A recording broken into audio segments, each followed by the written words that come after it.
everyone. Before we begin, we will introduce our language interpreters for today.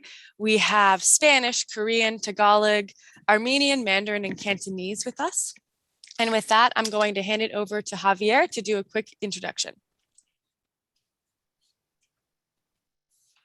Good evening, everyone. I am going to give the same announcement in Spanish, and then the other interpreters are going to offer the same in the other languages. Buenas noches a todos. Un gusto de tenerlos nuevamente en la reunión y en la audiencia de esta noche. Para los que necesiten interpretación, por favor, presionen en el globo terráqueo que va a aparecer en el calce de la pantalla cuando se active la interpretación y ahí pueden elegir el idioma que prefieren. Si tienen problemas de auditivos, pueden leer los subtítulos en el sitio de internet que aparece al calce de la pantalla en este momento en la imagen. Muchas gracias. Thank you. Thank you. Kathy? 안녕하십니까. 본 공청회는 동시 통역이 제공됩니다. 한국어 통역이 필요하신 분은 줌 화면 하단에 있는 지구본 아이콘을 누르시고 한국어를 선택해 주십시오. 감사합니다. Thank you. Jeanette? Magandang gabi po sa inyong lahat. Ako ay si Jeanette, ang tagasalin ninyo sa Tagalog. Kung kailangan ninyo ng pagsalin, pakiclick ang botones na mukhang mundo sa baba ng Zoom screen at pakipili ang Tagalog. Salamat po. Hasmik with Armenian? Բարև այս հանրային լսումը հայերեն լեզվով լսելու համար խնդրում եմ նայեք ձեր էկրանի ներքևի մասում գտնվող գլոբուսի նշանը, ընտրեք հայերեն լեզու եւ այս ամբողջ հանրային լսումը կլսեք հայերեն լեզվով թարգմանաբար։ Շնորհակալություն։ Mandarin? 大家晚上好，欢迎参加今天的听证会。我们今天的听证会有多种不同语言的翻译。选择中文的话，请点击屏幕下方的地球仪，选择中文。Thank you. Thank you. And Jane? 大家晚上好，多謝晒你哋嚟參加我哋今晚嘅聽證會。如果你哋係通過 Zoom 喺線上睇我哋嘅今日嘅聽證會嘅話，選擇廣東話嘅語言，唔該你點擊你熒幕下方嘅地球儀之後咧，選擇廣東話就可以聽取我哋嘅廣東話翻譯啦。再次多謝你哋今晚嘅參加。Ariana? Great. So very shortly, that button at the bottom of your screen will show up. Now it says interpretations available.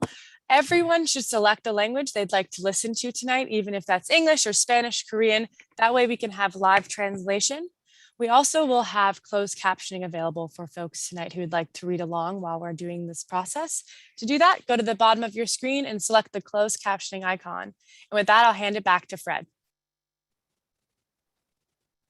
Thank you, Ariana. And I want to begin by thanking all of our translators for your work tonight and your great work at past meetings. And so I know it's a difficult task and you've done it so well. So thank you. Thank you very, very much. And I also need to thank staff for all their work in making these meetings as smooth and efficient as they have been run. So thank you very much. And commissioners, thank you for your engagement in this process and your commitment to this process. And certainly I want to thank the members of the public. We've had great attendance in our meeting. We've had great public testimony, and thank you for making the process what it has. So thank you very, very much. So can we now call the roll, please? Chair Ali? I'm here. Vice Chair Diaz? Here. Vice Chair Hyun? Here. Commissioner Anderson? Here. Commissioner Barrett? Present. Commissioner Bremond? Here. Commissioner Brenes? Present. Commissioner Kanya? Present. Commissioner Delgadillo? Here. Commissioner Friedberg? Present. Commissioner Goldberg? Here. Commissioner Katz? Commissioner Lay? Present. Commissioner Manato? Here. Commissioner Mitchell? Here. Commissioner Membreño? Here. Commissioner Moreno? Here. Commissioner Polanco?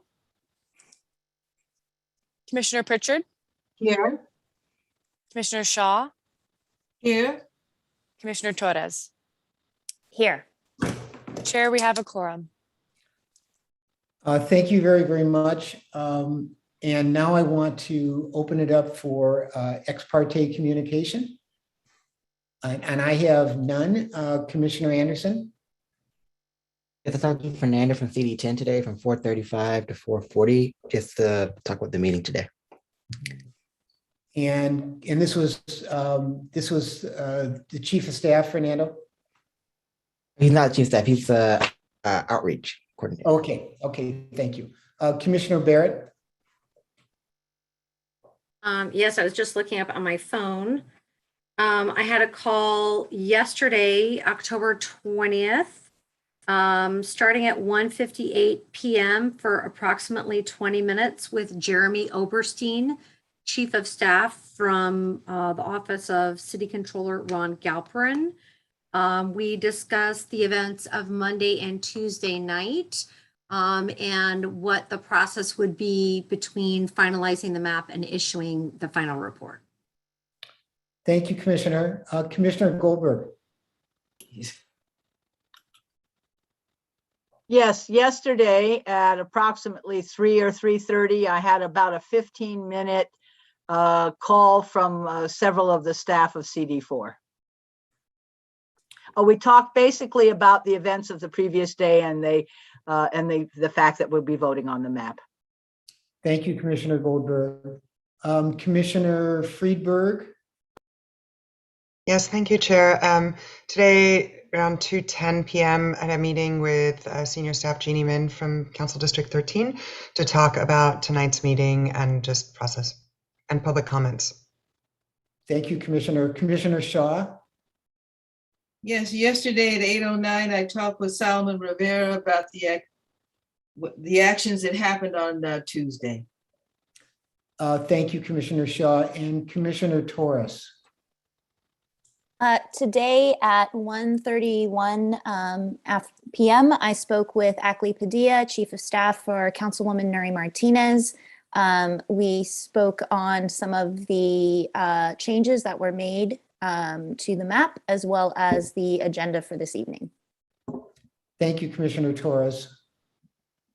I'm just checking, and it does not look like I see any further disclosures. So in a, well, can I now have the first agenda item read into the record, please?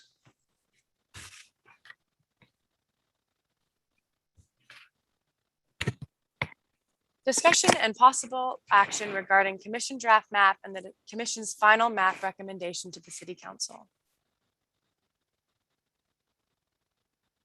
Thank you, Ariana. So in a few minutes, I'm going to open up the meeting for public testimony for approximately 40 minutes. Again, I want to apologize for the public for the limited amount of public testimony time. Again, I'm trying to balance the need for public testimony with the need for the commission to move forward on, in this case today, approving a final map for presentation to the City Council. And that's our primary focus for tonight's meeting. So I hope the public understands the need to balance these two things. The purpose, as I said, is to approve a final map for submission. We must make a final recommendation to the City Council by October 29th. So with that, I want to recognize any neighborhood councils that may have submitted resolutions or community impact statements. Ariana, can you help me with that? Or Rob? Sure, Charlie, happy to. We are going to hear from 8 neighborhood councils who submitted community impact statements with us prior to the meeting. They're going to be the Empowerment Congress West Area Neighborhood Development Council, the Park Mesa Heights Neighborhood Council, Reseda Neighborhood Council, Encino Neighborhood Council, Hollywood Hills West Neighborhood Council, the Voices Neighborhood Council, the Neighborhood Council of Westchester Playa, and Woodland Hills Warner Center. So we're going to go now and call on the representatives from those neighborhood councils. You'll have up to 2 minutes to give your statement. So the first neighborhood council we're going to hear from are the Empowerment Congress West Area Neighborhood Development Council. Go ahead and unmute yourself now, and you'll have up to 2 minutes to give your statement. Good evening. Can you hear me? Loud and clear. Great. Good evening. I'm Gina Fields, Chairperson of Empowerment Congress West Area Neighborhood Development Council, EQUA. We represent stakeholders in CD10 and CD8. On behalf of the EQUA Board, our stakeholders, block clubs, and HOAs, we want to thank the Redistricting Committee for addressing our community's concerns and keeping Lamert Park and Crenshaw Manor intact and united in one council district. We ask that you continue to stay in compliance with the Voting Rights Act as you draft the final map. We ask that you ensure that voter strength is not diluted in council districts historically represented by African American council members. We ask that you promote an equitable distribution of economic assets. In the past, African Americans have been disenfranchised by freeways bisecting our neighborhoods, redlining, and unfair loan policies. And now gentrification, widespread homelessness, and indiscriminate development also threaten our community. We must stay united to address these challenges. Additionally, we, EQUA, support our stakeholders' request and Empowerment Congress North Area Neighborhood Development Council's motion to return USC's University Park campus and Expo Park including the California African American Museum to Council District 8. Council District 8 has long been underdeveloped and underserved. Now is the time to return the cultural and economic assets, which will bring hope and prosperity back to the area and give the neighborhood increased leverage in addressing the rampant student housing development and the resultant displacement, which have become prevalent in this community. We are confident that you will deliver a recommendation to the City Council that is just and equitable. Thank you for your consideration, and go Dodgers. Thank you very much for your comments. We just heard from the Empowerment Congress West Area Neighborhood Development Council. Next up, we're going to hear from the Voices Neighborhood Council. So the representative from the Voices Neighborhood Council, go ahead and unmute yourself. And when you do, you'll have up to 2 minutes to give your statement. Good evening. Hi, my name is Estuardo Maceregos. I'm a resident of CD9, a community organizer and representative of the Voices 90037 Neighborhood Council. Today, I'll be speaking about map K 2.5 with Amendment 4.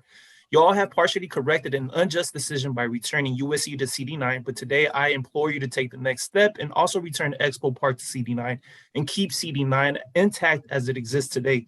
This is a racial and socioeconomic justice issue because CD9 is made up of Black and Brown residents that count on the economic opportunities that both USC and Expo Park present. Not returning both USC and Expo Park jointly to CD9 will recreate a district that is drawn along the old red line that historically segregated Black and Brown Angelenos from access to economic opportunities. Exposition Park serves as a vital economic development resource for CD9, which is the most socially economic disadvantaged council district in the city, according to the 2018 City and Community Health Profile prepared by the Public Health Department. 39% of CD9 residents live below 100% of the federal poverty line, and 70% live below 200% of the federal poverty line. This is more than twice the poverty rate of the rest of the county and significantly higher than the poverty rate in neighboring City Council District 8. The current council member has been instrumental in ensuring that the economic and cultural resources located within Expo Park, including the Bank of California Stadium, George Lucas Museum, and the Coliseum, provide living wage jobs and include local hiring provisions.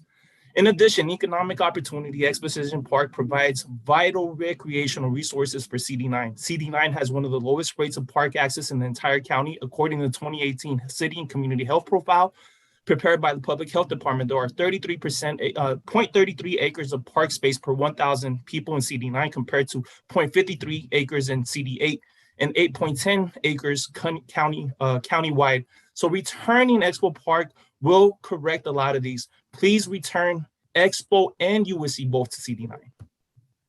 Thank you very much for your comment. We're hearing from the Voices Neighborhood Council. Next up, we're going to hear from the Hollywood Hills West Neighborhood Council. So Hollywood Hills West Neighborhood Council, you can unmute yourself and you'll also have up to 2 minutes. Thank you very much. I very much appreciate having this opportunity finally to speak to you. And I'm sure you all appreciate the fact that this is winding down after your incredible contribution to this project. And last night, Hollywood Hills West Neighborhood Council met our full board. We had about 60 participants with the public. And obviously the main topic of our board agenda was this. Finally, we were able to address it as our area finally came up just this past week in your discussions. There was a lot of concern by some board members and many from the stakeholder base, some of which were in our neighborhood council area and some outside of it, about changing the boundary line with CD 13 cutting into what is currently CD 4.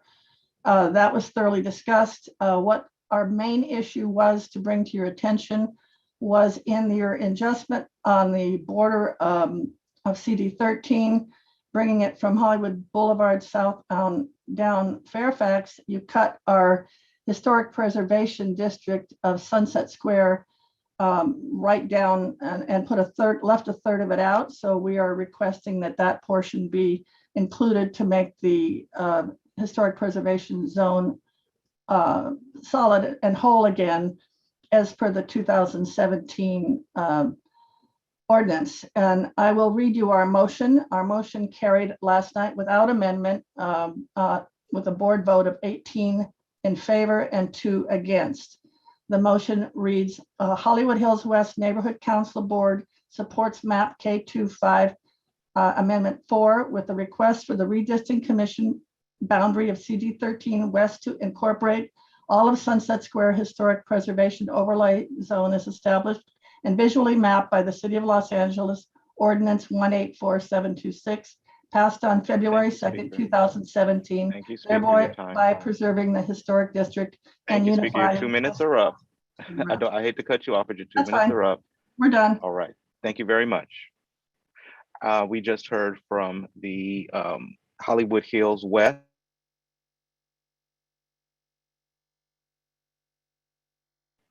Sorry, we just heard from the Hollywood Hills West Neighborhood Council. Next, we're going to hear from the Encino Neighborhood Council. So the representative from the Encino Neighborhood Council, go ahead and unmute yourself and you'll have up to 2 minutes to give your statement. Thank you and good evening. I'm Pat Bates. I'm the president of the Encino Neighborhood Council.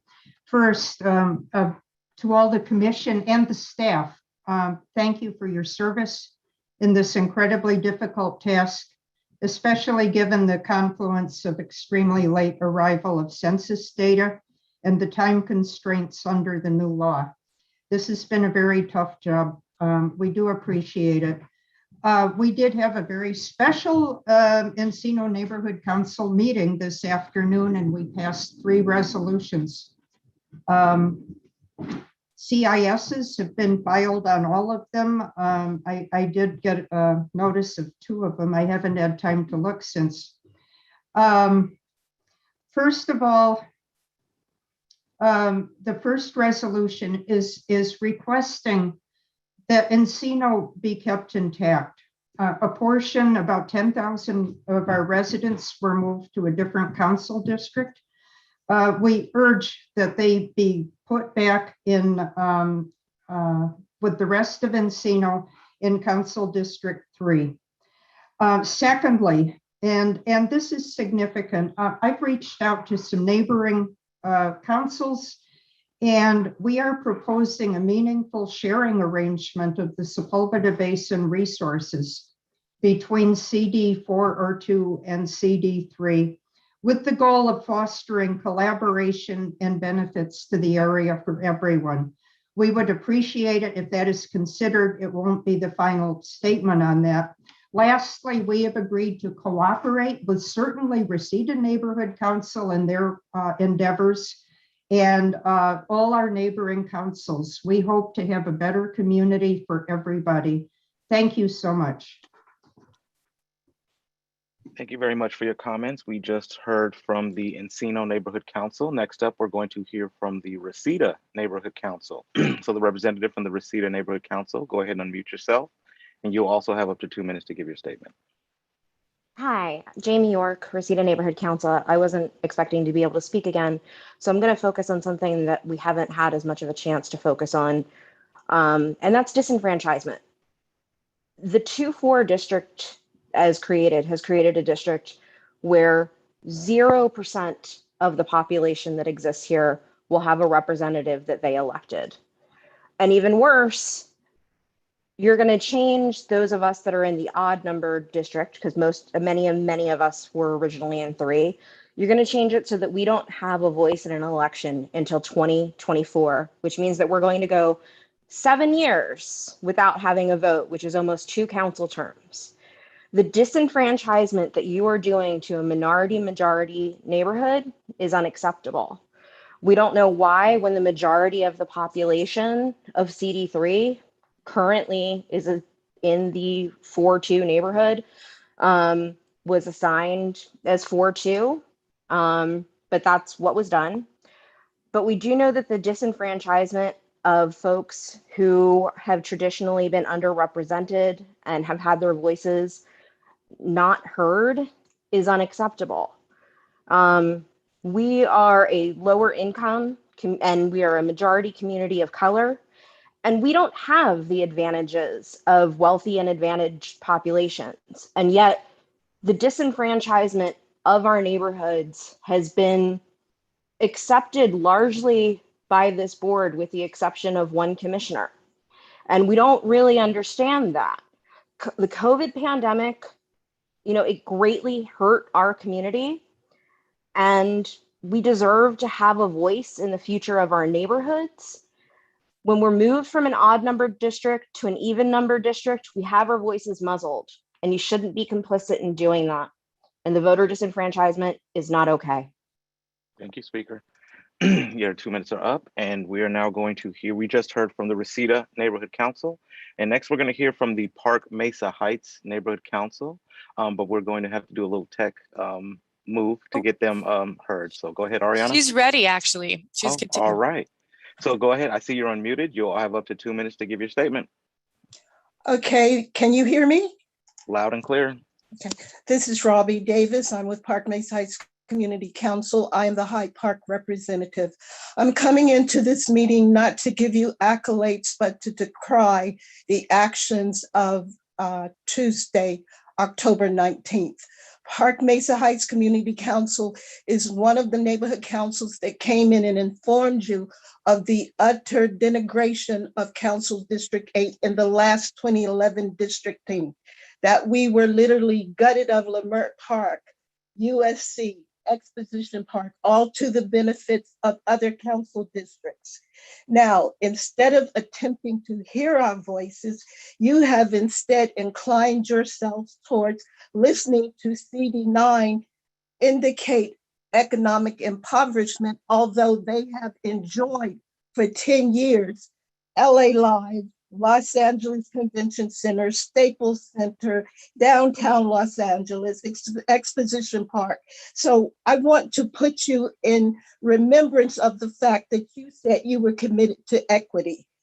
In agreement with the racial decree that Garcetti issued in June of 2020. Instead, you have chosen to listen to every voice outside of CD8.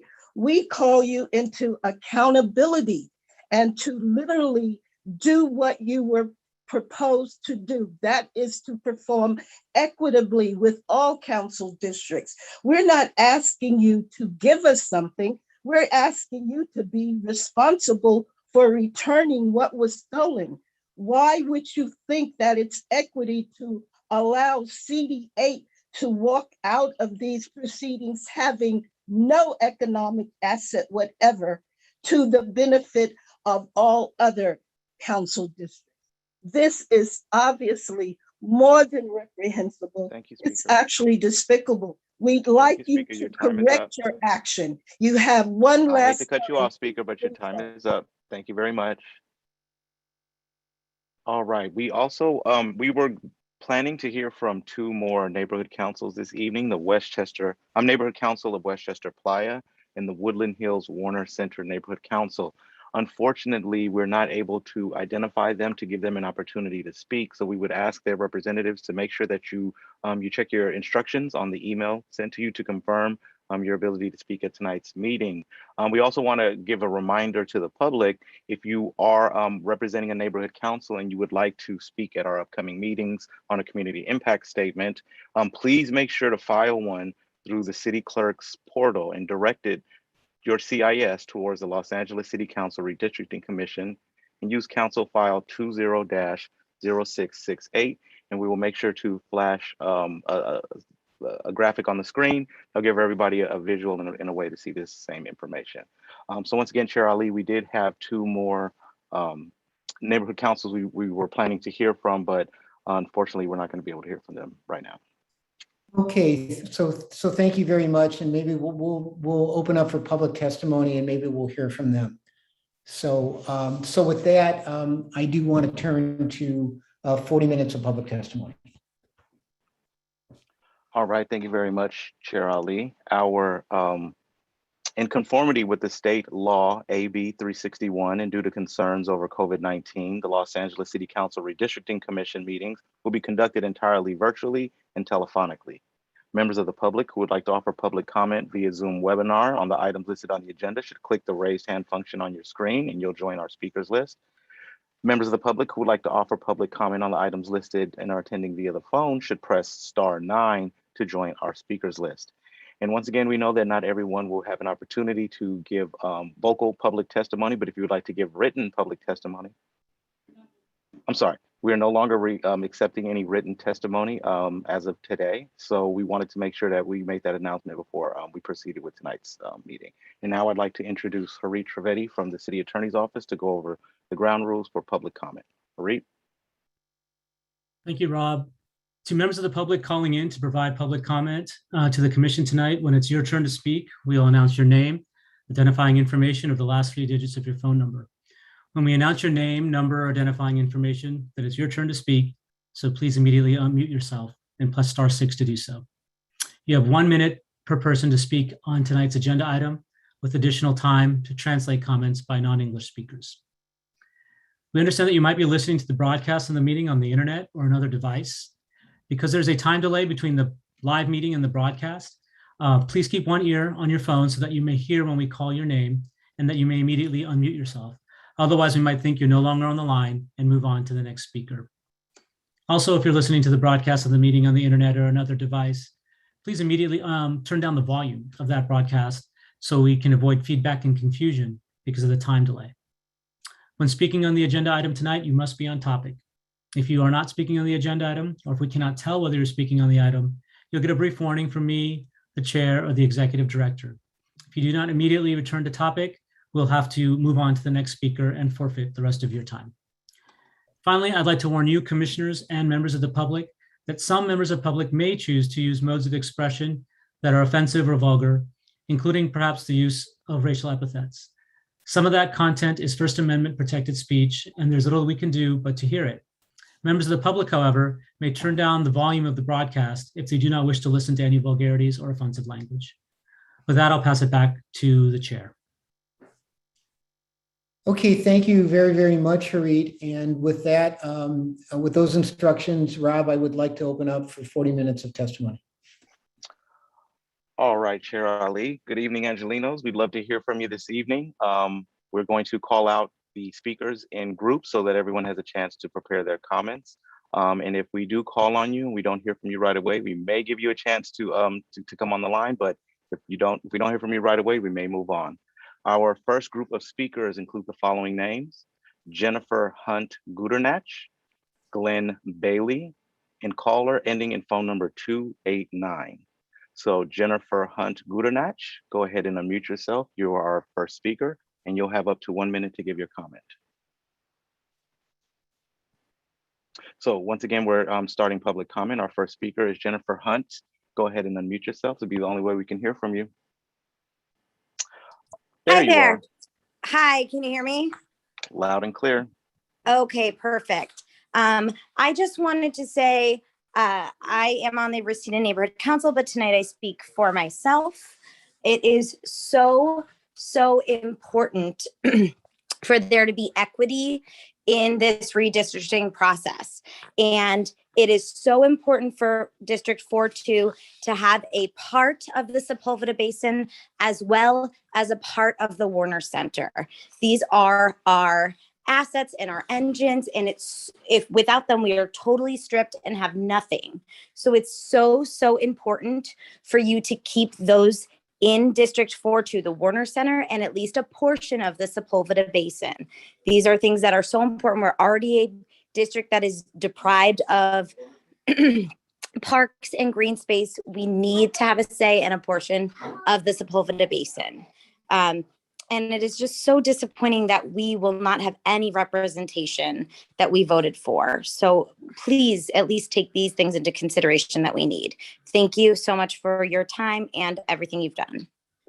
Thank you very much. Our next speaker is Glenn Bailey. Glenn Bailey, go ahead and unmute yourself. You will also have up to 1 minute to give your statement. Thank you, Glenn Bailey. I'm a lifelong resident of the West Valley, and first let me thank the commissioners for your service. Wow, what a difference a week makes. Last Wednesday, this commission voted overwhelmingly to move the Sepulveda Basin, to reunite the Sepulveda Basin with the Encino community, as it was in the redistricting after 1970, 1980, 1990, and 2000. Only last time was it separated. On Monday, the commission took it away without discussion, without objection. You just reversed yourself. On Tuesday, you took over 10,000 residents of the northern part of Encino out of the district from Encino. It seems like the community interest input was, since July 1st, was totally ignored. There's a way to fix this. Please listen to the input from the Encino Neighborhood Council and fix this error. Thank you. Thank you very much, speaker. Our next speaker is calling in over the phone and your number ends in 289. So if your number ends in 289, please press *6 right now to unmute yourself and you'll have up to 1 minute. Hi there, can you hear me? Loud and clear. Hi there, I'm calling in from Los Feliz. I am asking that no changes be made to the map of CD4 and that Los Feliz, the Hills, North Silver Lake be kept within this district. We've been in this district for decades, and it's important that we not be separated from Griffith Park, which we are in a community of interest in. We are fire prone because of our proximity to the park, and that is our neighborhood park, and we should not be separated from it. The park should also not be split between different districts. It would be terrible if different districts had control over the same park and the issues that affect it. And you know, I'm part of a homelessness group that has been working with CD4 for many years. We've been making great progress, and this change would cut us off from the council office that we've been making great progress with on these important issues. So I urge the commissioners not to change these neighborhoods on the map. Thank you very much. Thank you very much, speaker. Our next group of speakers include the following names: C.A. Fleming, followed by Kristen Stavola, and caller ending in phone number 114. So our next speaker, C.A. Fleming, you should be able to unmute yourself. And when you do, you'll have up to 1 minute to give your statement. C.A. Fleming, you're our next speaker. Thank you. Can I be heard? Loud and clear. Thank you. I just want to say I was absolutely shocked when I saw the redistricting map that this commission put out, in which they took a very competitive and economically and racially balanced district in CD3 and completely destroyed it, and took all of the assets, economic assets and assets that are of value to the community, and took and gave them to the most wealthy areas in the San Fernando Valley, and is now basically taken and created another district that is going to be overly economically depressed and is going to have no hope and no assets. And I think that that is beyond malpractice. It is, in fact, it's criminal what you've done and what you have doomed to the communities of Canoga Park and Reseda and Lake Balboa and Van Nuys, where I happen to be resident and be in a community. And I urge you to reconsider your decision. This is criminal what you've done. Thank you very much for your comment. Our next speaker is Kristen Stavola. Kristen Stavola, go ahead and unmute yourself, and you'll also have up to 1 minute to give your statement. Hello, Commission. I'd like to thank you for all of your hard work over the several months that you guys have dedicated to this incredibly difficult task. This last week was rather jarring for the members, for the stakeholders in the Hollywood Hills West neighborhood community and here in Laurel Canyon. We are all very tied to our flats and our foothills, but we understand that the numbers just didn't work. We thank you for restoring Laurel Canyon at the intersection of North Crescent Heights and Sunset so that we have a large evacuation route. And we support the decision to make Sunset Square whole. If there is any chance of returning all of the Hollywood Flats to CD4, please make that happen. But otherwise, we'll be okay. Thank you. Speaker. Thanks for your comment. Our next speaker is calling in over the phone, and your number ends in 114. So if your number ends in 114, go ahead and press *6 right now. It'll be the only way we can hear from you, and you'll have up to a minute. Thank you. I still haven't heard an explanation from Chair Ali as to why CD4 or 2 was not named CD3. As members of the public and Commissioner Kanya have pointed out, CD4 or 2 has around 60% of CD3's current constituents, while the district that Chair Ali designated as CD3 only has around 40%. So why did you make this decision, Chair Ali? Could it be because it keeps current CD3 council member Bob Blumenfeld in his district while cutting out his progressive opponent, Yasmin Pomeroy?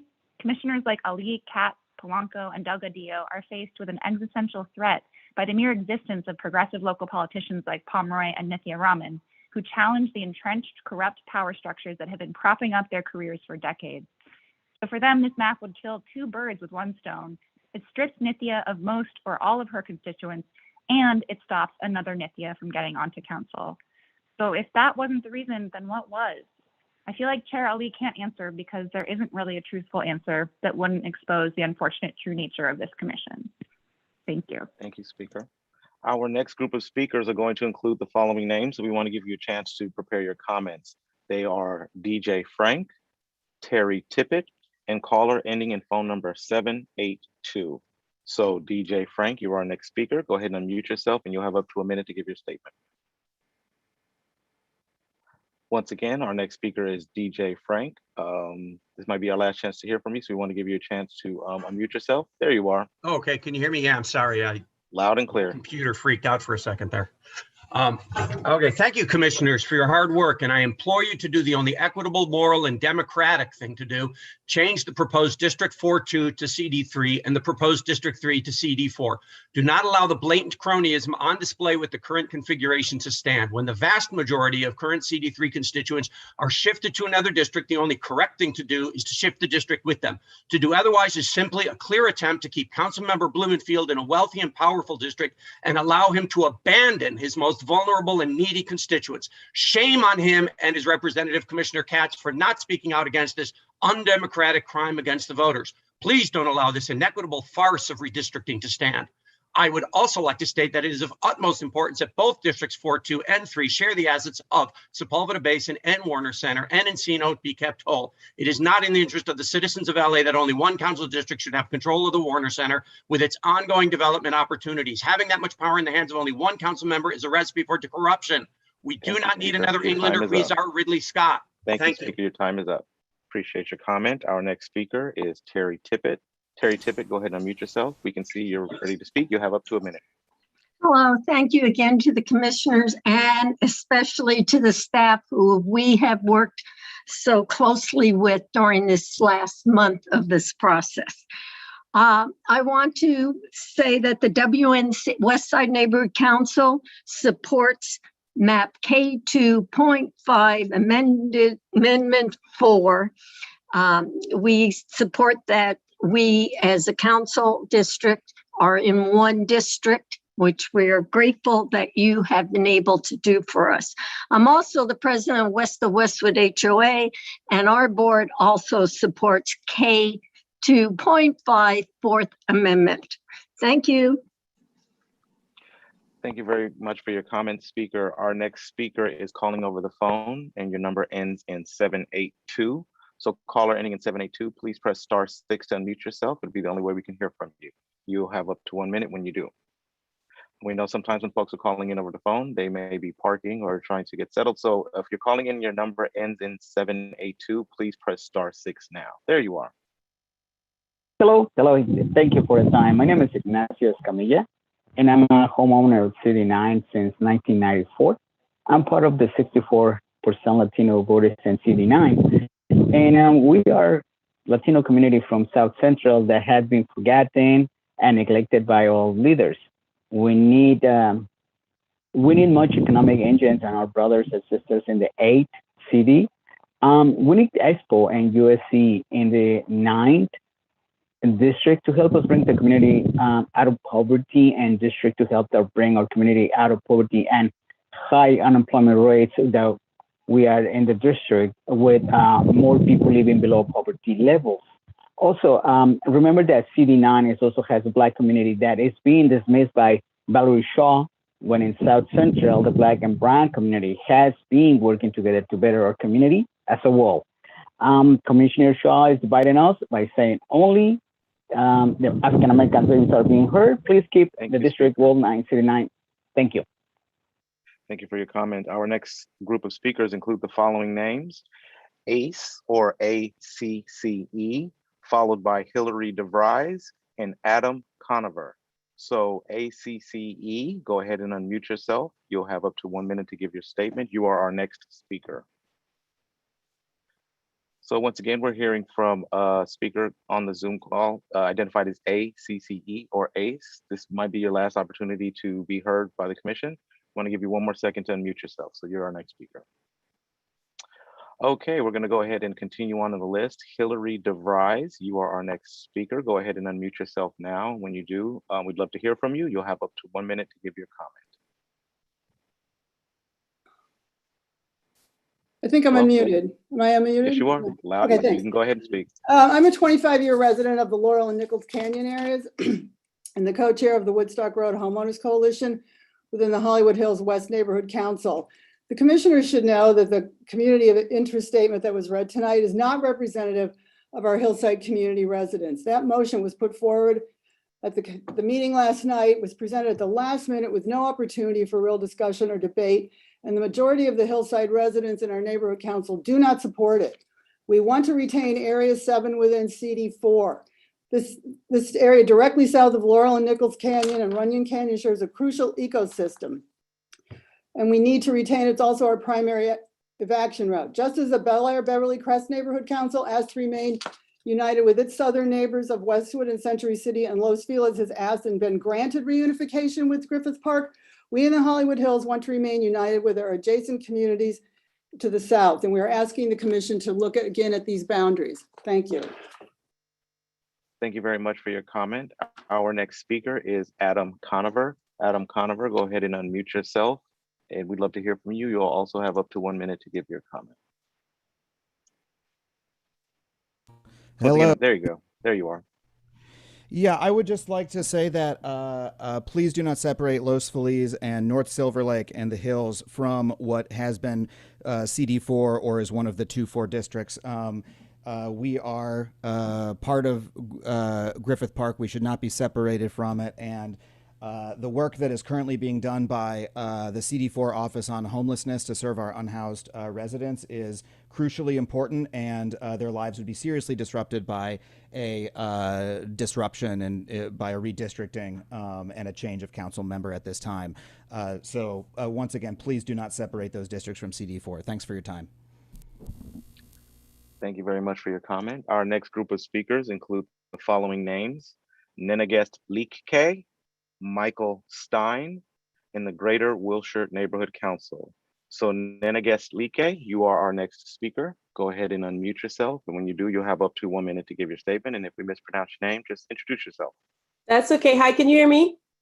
Loud and clear. Okay, great. I would respectfully request that the whole of Little Ethiopia continue to be located in District 10. It would be a cultural and communal tragedy to split up Little Ethiopia. I'm African American and half Ethiopian. This is the only Black community like this in the whole of the United States. A split would impact millions of people. The impact will be cultural and economic death for this long-standing community, which has served the city of Los Angeles and Little Ethiopia community for decades. Breaking up this community would be like splitting up a family and destroying it economically. Little Ethiopia is the only African and Black community in the entire state of California like this one. There's no such other community. The existence of this community has contributed greatly to the residents. Everyone knows about Little Ethiopia all over the world, Ethiopia, other continents, everywhere. They come here to eat. Please leave intact CD10 Little Ethiopia. Please do not separate this family and this community.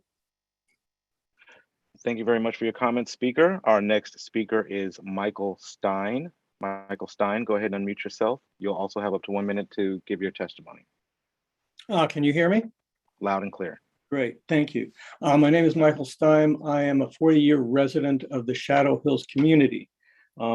Just so you know, Shadow Hills has been a known neighborhood and with specific geographic boundaries since 1920, before we were integrated into the city of Los Angeles. The area, Shadow Hills, the Lakeview Terrace, Sylmar, this area shares common interests in especially fire protection. I had to evacuate during the last fires. Equestrian, traffic safety. Sunland Boulevard is a major thoroughfare that comes through Shadow Hills, and that traffic safety is very important and is being addressed with other parts of the Foothill Trails district.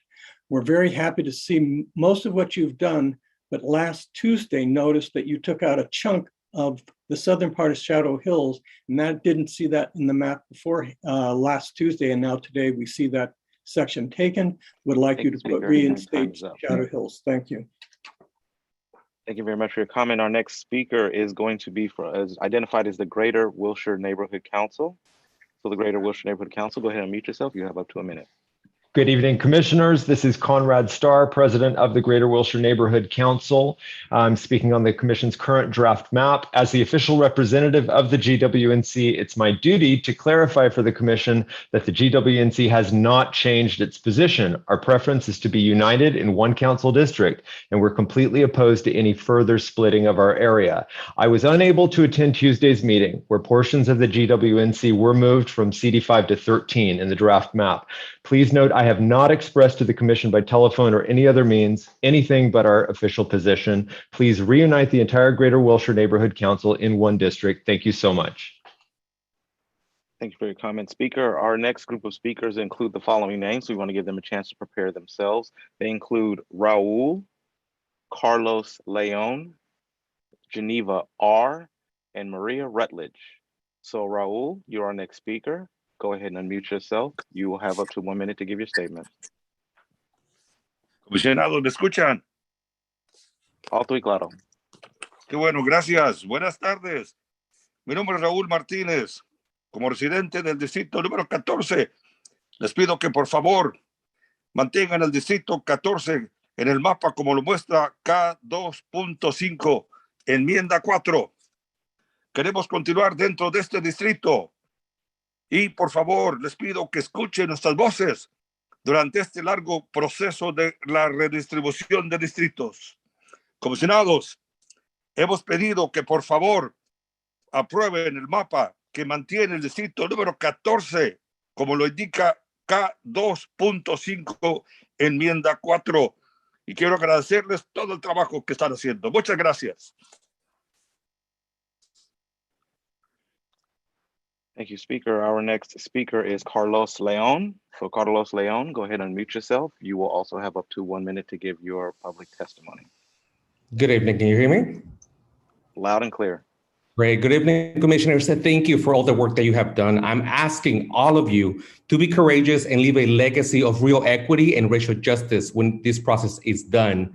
My name is Carlos Leon. I grew up in South Central LA. I have family in South Central LA. I continue to work and organize in the community. Our last predominantly Black community in LA. Let me say that one more time. Our last predominantly Black community in LA is in District 8. They need the assets that were taken 10 years ago, USC and Expo Park. This is a civil rights matter. It's shameful that it's being debated.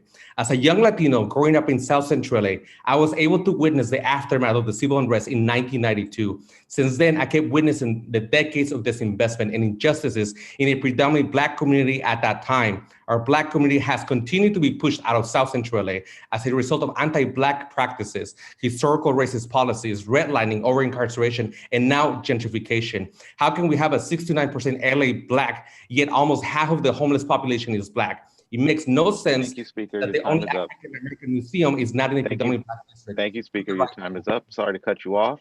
We're going to move on to our next speaker and give them a chance. Geneva R., you can go ahead and unmute yourself. You are our next speaker. Go ahead and there you are. You can unmute yourself and you'll have up to 1 minute to give your statement. Hi there. Oh, okay. You're going to have to go ahead and turn down your device. Loud and clear.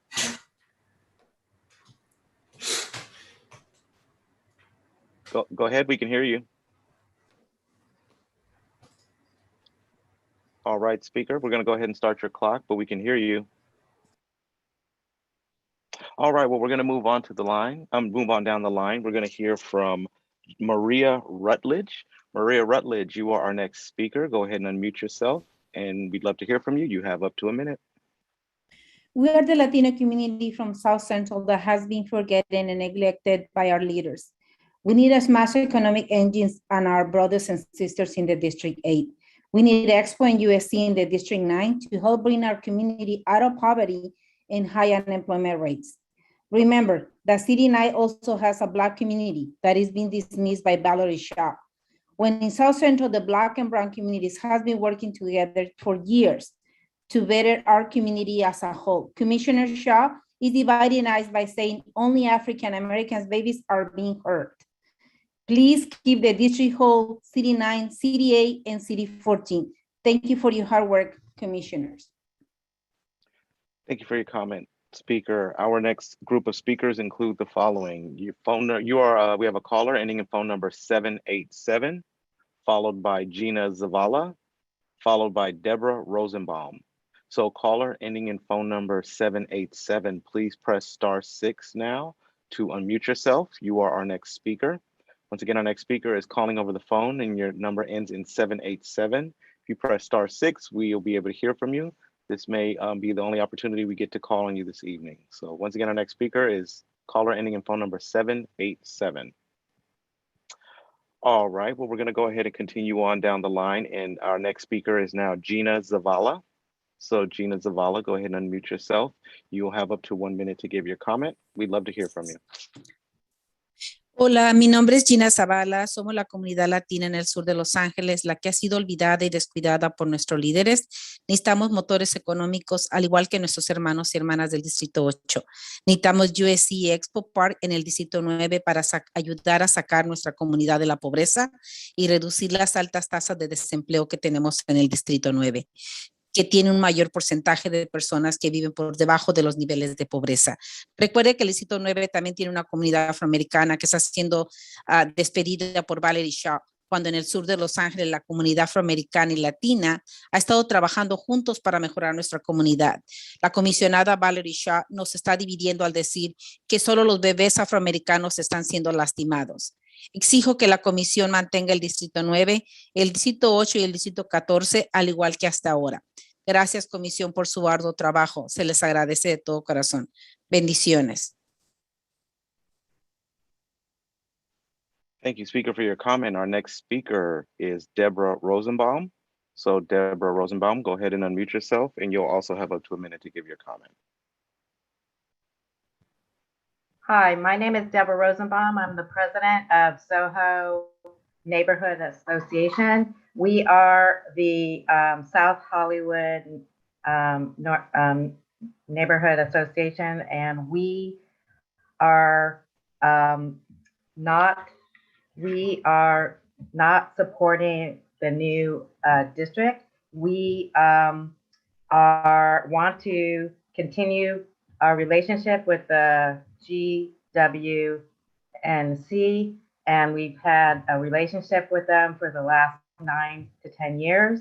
And Soho was removed from the CD5 and placed in CD 13, and we are not too happy about that. We would like you to come back and keep it as a one district and work with Greater Wilshire. And thank you again for all your hard work.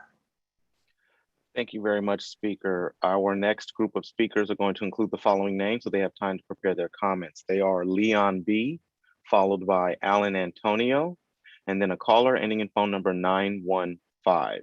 So Leon B., you are our next speaker. Go ahead and unmute yourself, and you'll have up to 1 minute to give your statement. I don't think anyone has mentioned that if District 2 or 4 becomes CD2, not only will every single one of CD4's constituents be stripped of the council member they elected in record numbers less than a year ago, but tens of thousands of Angelinos will be forced to have 4 city council members in a span of 4 years. The residents of Los Feliz, North Silver Lake, Beechwood Canyon, Cahuenga Pass, and Laurel Canyon will have gone from David Rue to Nithiam Raman to Paul Krikorian to whoever replaces Krikorian when he terms out in 2024, all in the span of 48 months. No Angelino should be forced into that. And moving Councilmember Rahman to the new West Valley District is not the same as what happened to Ruth Galanter. She was already as termed out when she lost 100% of her constituents. Councilmember Rahman is in the first year of her term. This would be unprecedented. But even if Rahman gets the East Valley District, she still loses 70% of her constituents. This map should never have been drawn in a way that those are the only two options. And this is just one example of how transparently rigged this commission has been from the beginning. Thank you for your comment, Speaker. Our next speaker is Alan Antonio. Alan Antonio, you should be able to unmute yourself. And when you do, you'll have up to 1 minute to give your comment. All right, hello, testing my mic, hello. Loud and clear. All right, thank you so much. Hello, my name is Alan Antonio. Today I'm representing the Latino Coalition of Los Angeles as a board member, and I'm calling in to support the current map of Koreatown. In addition, I'm also calling in to express my concern about District 8 and 9. We hope that District 9 keeps USC and its assets as it is the poorest district in all of Los Angeles and needs those economic engines. And we would also like to express our frustration that the poorest districts in LA, District 9 and 8, are even having this tug of war over this type of economic engine, because this shouldn't be the case. We should not be fighting for things like this, And in talking about equity, it's, if District 8 gets USC from District 9, then it's going to create this vicious cycle where in the next 10 years, we're going to be having the same tug of war, and it's almost never going to end. So please keep District 9 and 8 as they are. Allow District 9 to keep USC along with its other economic assets and allow them to reinvest in their communities. Thank you so much. Thank you for your comment, Speaker. Our next speaker is calling in over the phone, and your number ends in 915. So please press *6 right now. If your phone number ends in 915, it'll be the only way we can hear from you this evening. Once again, our next speaker is calling in over the phone, and your number ends in 915. You have up to a minute. Thank you so much. And thank you all commissioners for your Herculean task of the redistricting process. We all here in the community of Echo Park and CD13 are very grateful. And I just want to reiterate my gratitude for Commissioners Friedberg, Kanya, and Goldberg for their support of adding Angelino Heights into CD13. This is our partner neighborhood. This is not a separate neighborhood. These are the people that shop in our stores, that frequent our grocery stores, use our post office. They're a historic neighborhood just as we are in Echo Park. They share all the same resources, so we really want them to be included with us. So just wrapping that around a Sunset Boulevard where there's so many important businesses as well that deserve a say in what happens in our community would make such a huge, huge improvement to their quality of life as well as ours. And again, I just want to express my great gratitude to all of you for your hard work. Thank you. We appreciate your comments, Speaker. Our next group of speakers include the following names, so please prepare your comments. Warner Center in 4-2, next followed by Yasmin Pomeroy and Susan Wong. So our next speaker is identified as Warner Center in 4-2. Go ahead and unmute yourself. You'll have up to 1 minute to give your statement. Hey, this is Rob Kwan. Split Warner Center at Victory Boulevard, so the district that will be most dramatically shaped by that development has a say instead of just the whitest district in the city. Compared to CD8, CD9 has 2 times the annual gross sales tax receipts. In private sector employment, CD9 has 3 times the number of jobs, over 2 times the average wage, share of the wealth. You might have noticed in your written comment a lot of those hyperbolic talking points smearing Cocoa, Bass, CD8 over USC. A lot of them just happen to be 34-year residents of CD9. I hope you also caught that someone accidentally pasted the name of one of the people funneling these talking points, Blanca Lucio. She's an engagement associate at Trust South LA, one of CD9's pet orgs. That org is chaired by Benjamin Torres from CD Tech, which runs Soda. Both orgs were mentioned by Minato on Tuesday night. Don't fall for this cheap attempt to politicize an issue. You need to step up. Shame on those of you who know better, but left Commissioner Shaw hanging. Why was Minato allowed to vote on an issue when she admitted to be working on developments throughout CD9? That was something Chair Ali poked in on. Sorry to interrupt you, but your time is up. Thank you. Our next speaker is Yasmin Pomeroy, or Yasmin Pomeroy. Go ahead and unmute yourself, and you two will have up to a minute to give your statement. Hello, everyone. My name is Yasmin Pomeroy. I'm a lifelong resident of the West San Fernando Valley and now reside in Canoga Park. If this map goes through, our community comprised of the new CD2 or 4 in Canoga Park, Winnetka and Reseda will not be able to vote for their council person for a collective of 7 years and will have no community assets and will not have a fighting chance without assets in Woodland Hills Warner Center. Please allow for Pierce College and Warner Center to be in the new CD2 or 4. It also does not make sense to split the district in such a way as many businesses are split in Canoga Park and Woodland Hills and Warner Center. Keep CD3 whole and do not disenfranchise small businesses, renters, people of color, and voters. Thank you. Thank you for your comment, speaker. Our next speaker is Susan Wong. So Susan Wong, go ahead and unmute yourself. We'd love to hear from you, and you'll have up to 1 minute to give your comment. Hi, I want to thank the commissioners for all your work and for keeping Shadow Hills, Latuna Canyon, and some of Stonehurst in CD7. Thank you for resisting the several attempts to move us out of CD7. I believe the time has come to let go of political grudges from years ago and even the voting history of the Shadow Hills community, who have now embraced working with Monica Rodriguez and supports her efforts at working on the problems we all face. The K25 amended form map has, however, whittled away some of the homes out of CD7, cleaving off homes on the edges of the Stonehurst area and dividing the city's designated Stonehurst Historic Preservation Overlay Zone and its recreation area and the Foothill Trails District Neighborhood Council into 2 districts. If you look at the feedback spreadsheet, you will see 274 online comments and 109 emails about Shadow Hills. All comments for residents of these neighborhoods have expressed the wish to stay in CD7. Only a few of these are written by residents of other neighborhoods and suggest sacrificing to another district. Please keep us in CD7. Thank you for your comment, speaker. Our next group of speakers include the following: Zoom user, followed by Sonia Sones, and caller ending in number 528. So our next speaker is identified as Zoom user. You should be able to unmute yourself now, and you'll have up to 1 minute to give your comment. Hello, thank you. I'm sorry that I'm mute. A Zoom user, I want to be identified. Monica Vacas with Sun Valley. I want to thank you for making us one CD, one district, District 6. This means a lot. It gives us power as one to move forward. However, please take a look at Glencrest Hills. Above Glen Oaks, you left a little piece that is most important to be included in Sun Valley. These residents have no way out but a hill. They need to come down to CD6, and you've made them CD7. This is part of CD6. This is part of Glencrest Hills. We need to be together in case of an emergency. They need to come down to CD6. You just left a little piece. I think it's an oversight. I want to thank you for all you've done. You've done a great job with CD6. We are united as one, and we are going to make this city wonderful. But please take a look at Glencrest Hills, above Glen Oaks, Vine Valley, and below. Thank you so speaker. much. Our next speaker is Sonia Sones.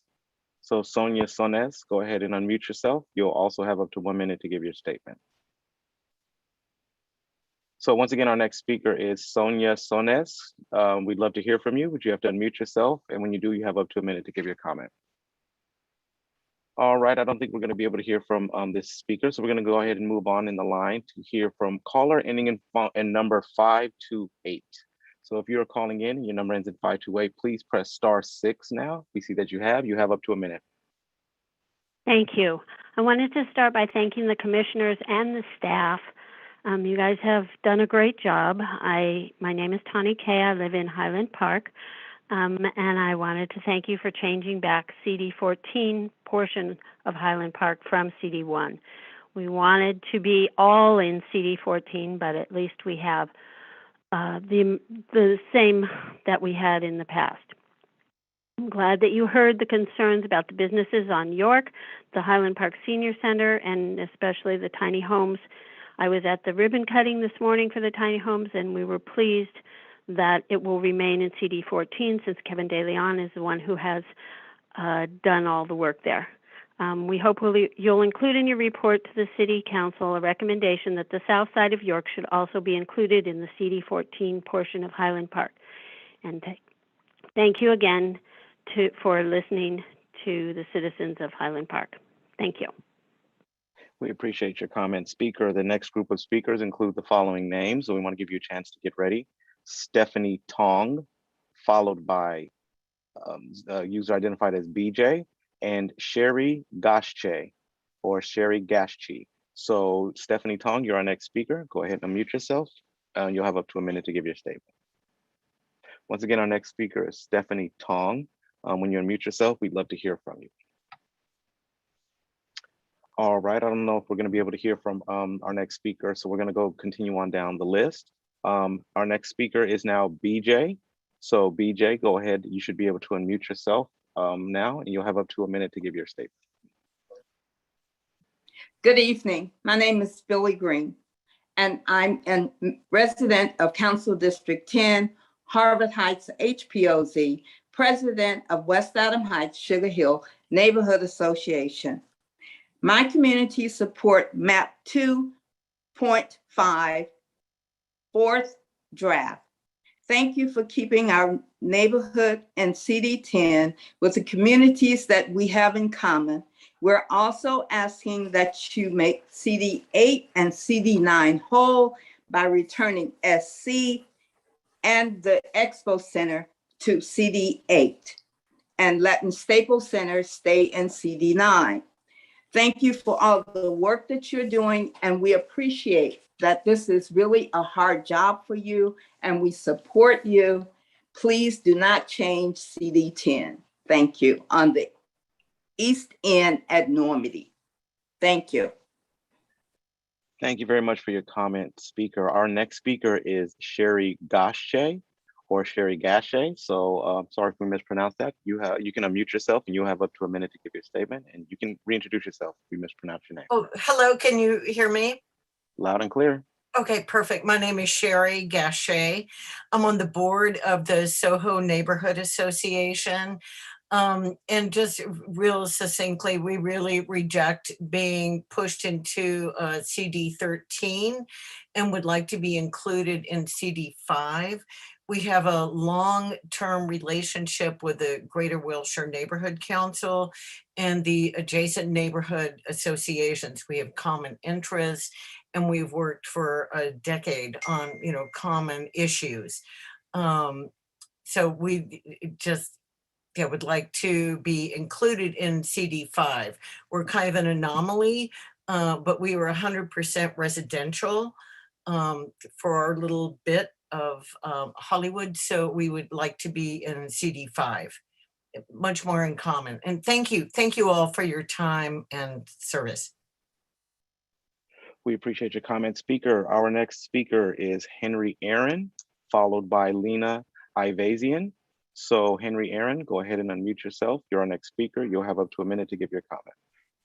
You've heard a lot about Warner Center tonight, but I want to give you the benefit of the doubt that you're unfamiliar with the area. As of last Tuesday, it was rightfully still in Woodland Hills CD3, but a few commissioners made a play to move it into CD4 or 2. My comment is a preemptory remark to ensure that no last-minute tricks are pulled where Warner Center is under threat again to leave CD3.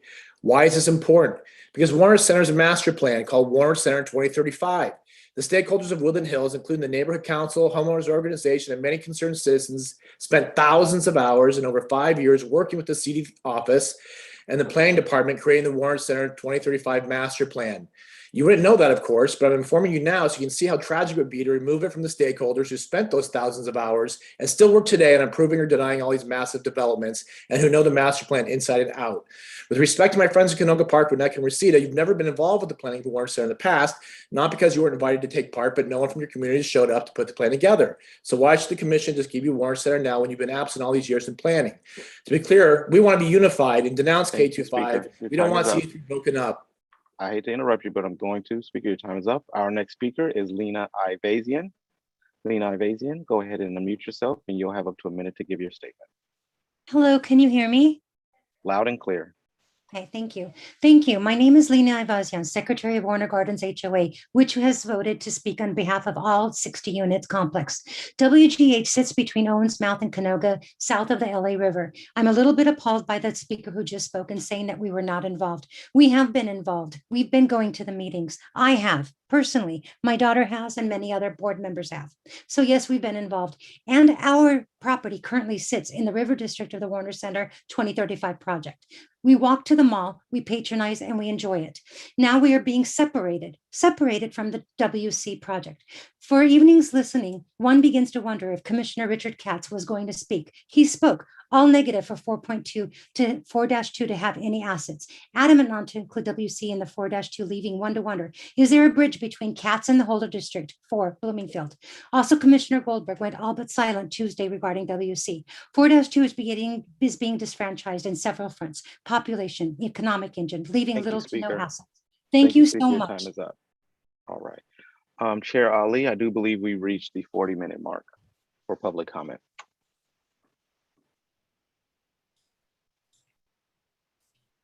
Okay, thank you very, very much. So can I have the gallery, please?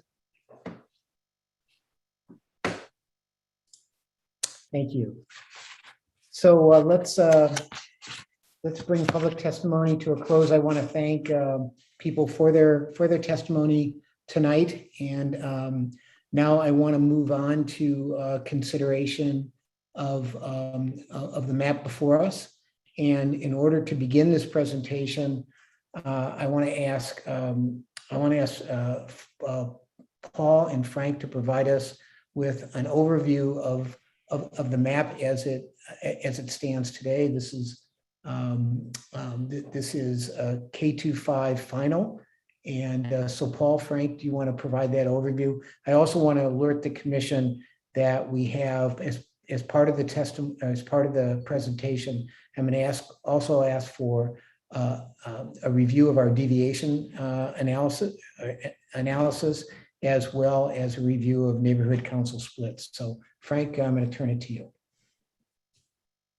Chair, thanks very much for the opportunity to very briefly introduce what we have all come to know, because we've worked on it so long, very, very hard in public. Proposed map K25 as amended version of 4. We have articulated before, particularly when K was first unveiled on September 27, how the basis of K2.5 Amendment 4 came to be. It rose from the work that was done by commissioners in the regions, looking at public testimony that had been received up to that point and the finally arrived census data, which came in on August 12th. From those four regions sessions arose a variety of principles, recommendations to inform the commission as the commission moved forward with its public line drawing. These principles reflected those commissioners' assessment of the two sets of data, qualitative being public testimony, quantitative being the census data, of what were the real issues, what were the themes, what were the commonalities that should inform, animate, and drive the commission's development of a map. What we have before us now is the result of K having been informed by further public comment over the last 2 weeks. And so K went through some amendments. It became K2, then K2.5, and then finally various amendments over the last couple of meetings. And what we now have before us is Plan K2.5 Amendment 4, if I've got it correct. And what we have managed to do since our meeting on Tuesday, commissioners, is to tighten up the plan deviation by making a minor change in the plan so that your plan now, as it stands, is within the targeted 10% deviation.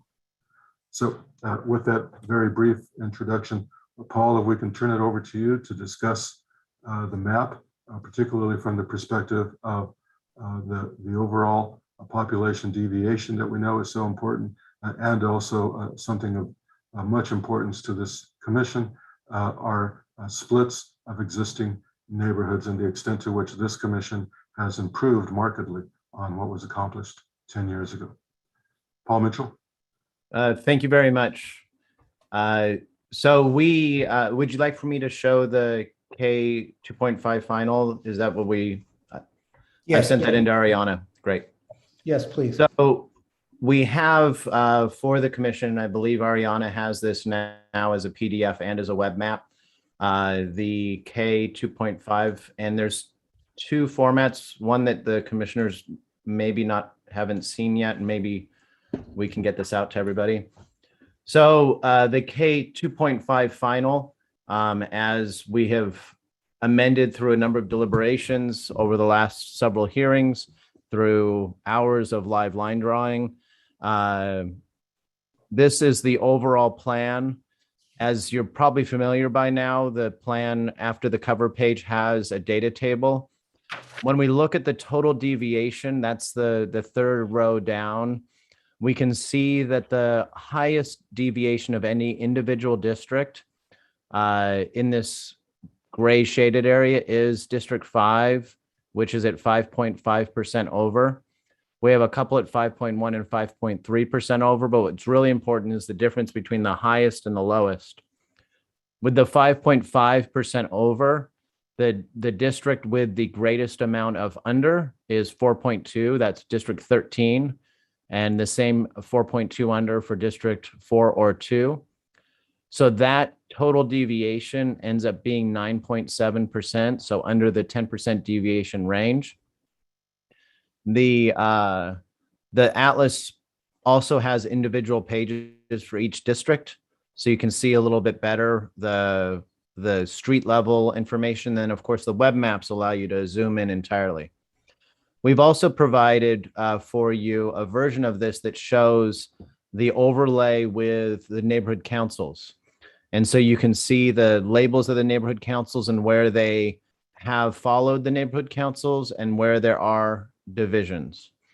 The current version, maybe you can remind me, Frank, what the current splits was. It's less than in the last version of the current council districts, and we've actually reduced it quite a bit over the last couple meetings, just taking care of little tiny divisions that we found where maybe one census block was crossing a line or something like that.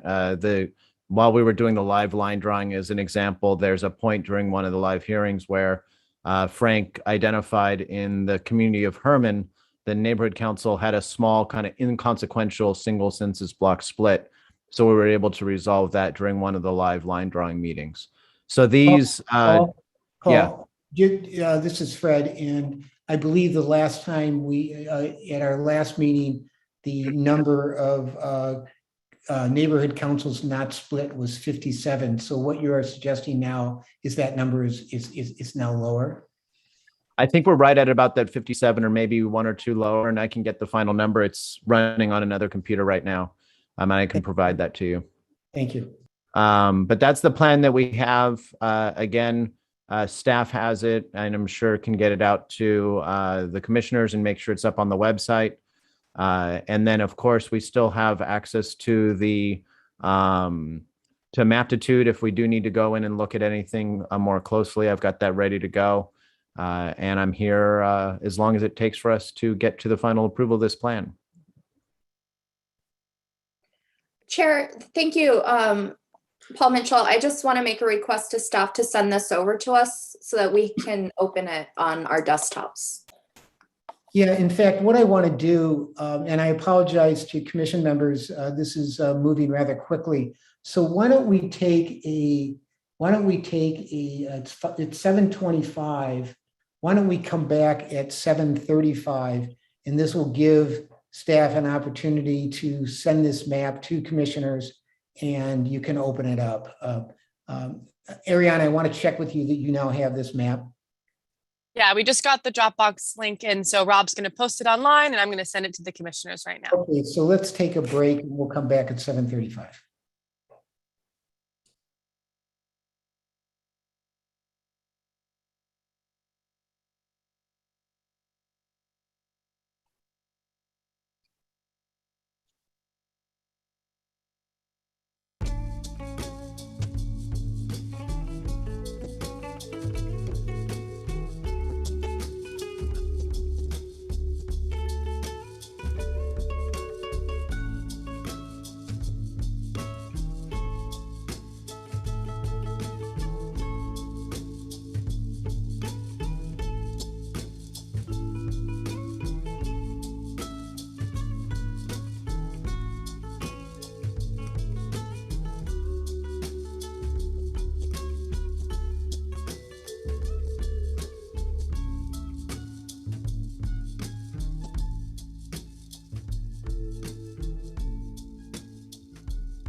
Almost there.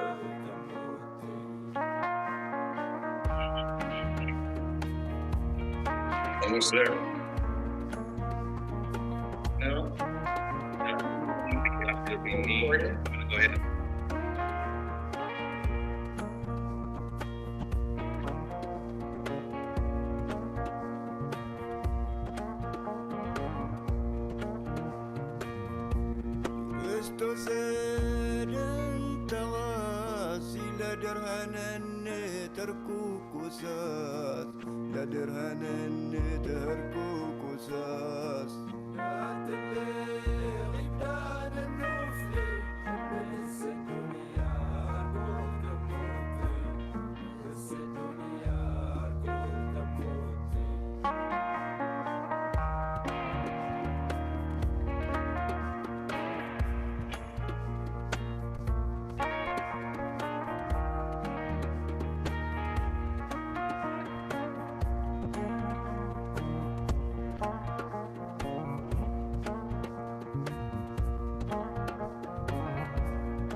Okay, I think we're at 7:35, so I want to call the meeting back to order. And I want to note that I believe Commissioner Katz has now joined us. thank you, Mr. Chair. Yes, welcome. So let me just, a couple other commissioners rejoin.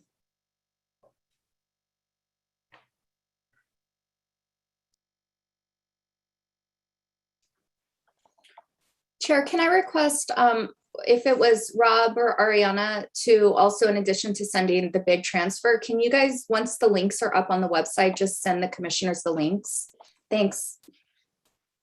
Yeah, they should be live soon, right, Rob? Or at least a few of them as they're being downloaded and posted. They're live. Okay, I'll send them out. Okay, so I want to get started, and now that we've got the map, and Paul, you can display K25 final again, and I want to begin just briefly, and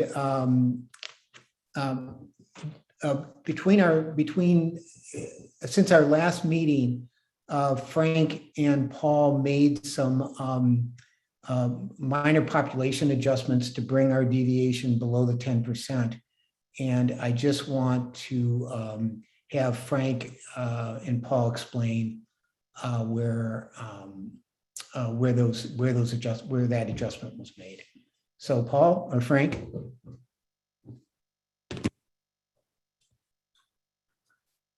Paul, can you go over the slight adjustment that was made to 204.13, which would alleviate Sure. this negative deviation? Yeah, so when we left, there was still a little bit too much negative deviation in 13. And so as we were drawing this section here in Los Feliz coming across, we were stopping right at, bring this up a little closer. We were stopping right at Vermont. And so we went to New Hampshire. We found that our deviation was a little bit too negative. So we just came over 2 more streets to Rodney, and that was enough to satisfy the deviation problem. We looked at other approaches that would have maybe come down here in the south underneath Sunset to take the same amount and to resolve that. And that wasn't an option really. The only other option potentially would have been to come here at the boundary right of Franklin. But the challenge is that you start selecting these census blocks and pretty quickly they go up the hill. So it's not as elegant of a change. So that's essentially what was settled on. It was consistent with what was somewhat agreed to initially. And then given that we didn't need as much, we retracted it back. And so it seemed like it was the most reasonable place to go since it was something that was already done initially as we were making this change to walk Franklin across here in Los Feliz area. So Paul and Frank, can you just, so as a result of that, the deviation came down to the 9.7, is that right? Yeah, so as a result of that, our total plan deviation came down to 9.7 for the entire plan. We still have districts that are over 5, but that's totally fine given that our largest negative deviation is negative 4.24 in the District 4 or 2. Okay, so thank you. And I want to see if there's any questions or concerns about this change from commission members. I see Commissioner Barrett and then Commissioner Friedberg. I don't have a concern on this. I just, there was a speaker that mentioned Little Ethiopia. And is there clarification of whether that's back in CD10? Can I speak in this, Chair? Yeah, go ahead, Commissioner Anderson. Yeah, so Little Ethiopia, I talked to Nikki from their Chamber of Commerce and also I got a letter from Carthage. So what the issue is that the western boundary of Little Ethiopia should be the alley east of Fairfax, and we took it all the way to Hayworth. And so, Paul, I don't know if we can do that and how that affects the deviation, but that was the request from both Little Ethiopia. I got a letter from their neighbors and as well as from Carthage Square. So we can look at this real quick. I have it zoomed in on the map. And I have the difference between those two where we have come back. You're talking about the alleyway between Hayworth and Fairfax? Yeah. That actually is the current council district lines come to that alleyway between Fairfax and Hayworth. The challenge is this, that when we're using census blocks, the census blocks are let me see. Yeah, the census blocks are the entire block on this northern part and here. So we could take it back to that area on a portion of it, but not the entirety of it because of the way the census blocks are shaped. So we could, as an example, bring this back over. The deviation change of this one portion of that coming back over is only 136 people. So that shouldn't have a big impact on our deviation. Let me bring this back. Bring this to 5.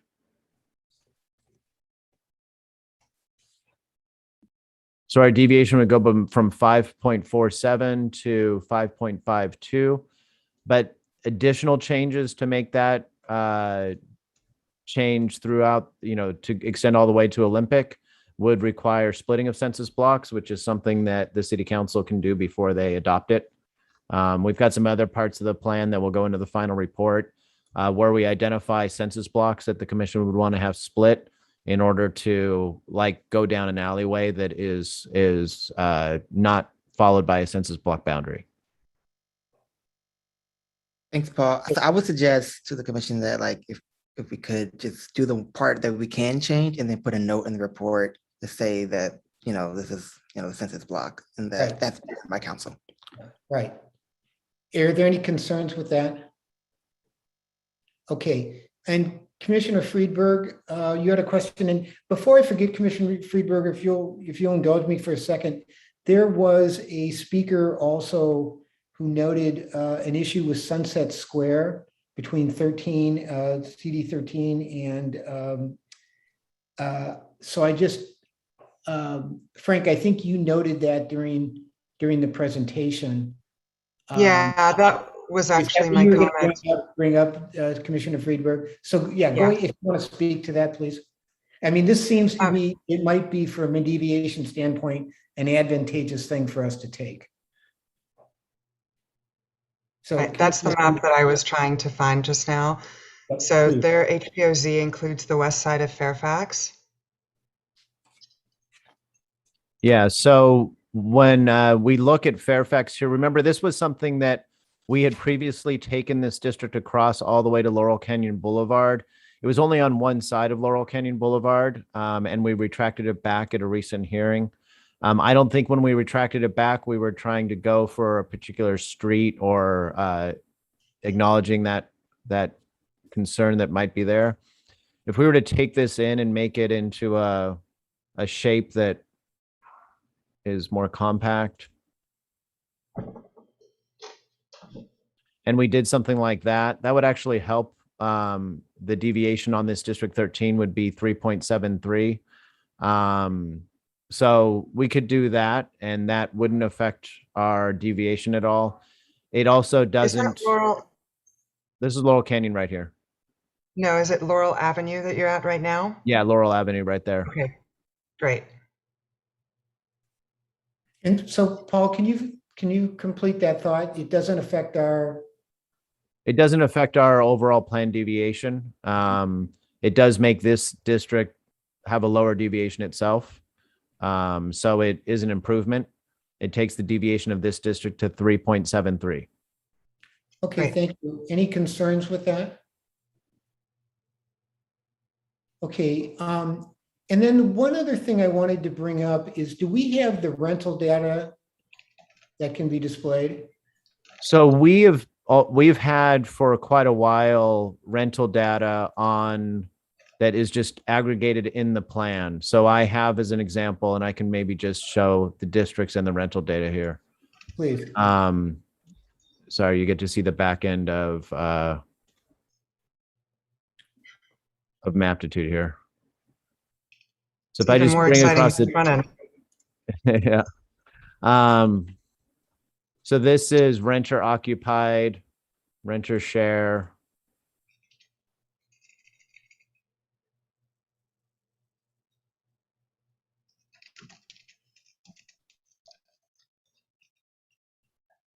So if we look at the districts, is there any way to make that larger? Not in Maptitude, but One second, let me.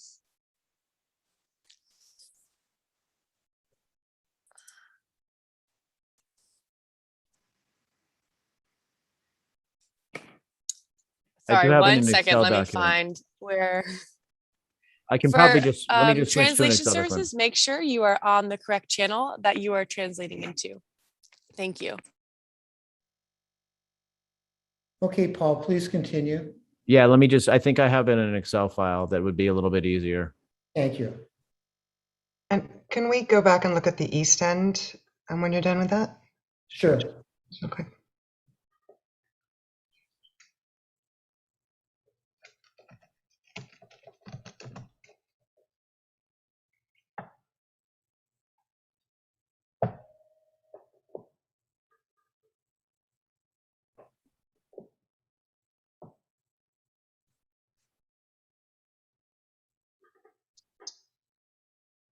I had it up, sorry.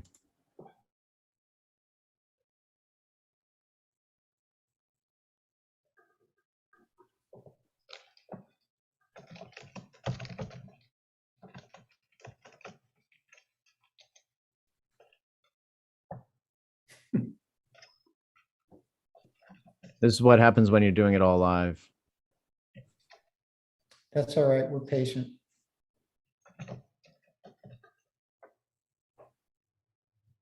Speak for yourself, Mr. Chair.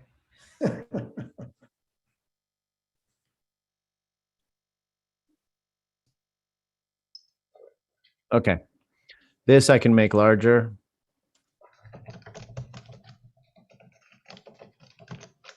So what I have here, as I was tabulating it, I have both. I have the renter data from the current lines, this 0402 up top there.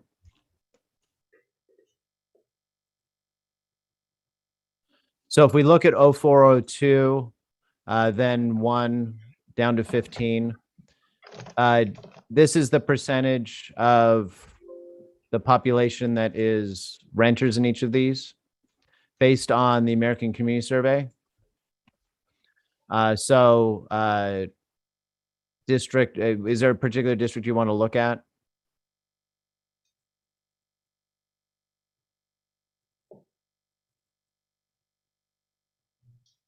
I'm sorry. I I was asking can't the see chair the if map there's right now. It's not a map in Excel document. Do you not see that? I do. Okay. So the Excel document shows each of the districts, its number of renters based on the American Community Survey, and its renter share. This is just the percentage of the population that are renters in each district. And then we also have it for the current lines, the lines that are passed in 2012. So we can compare from current lines to the plan that you're adopting.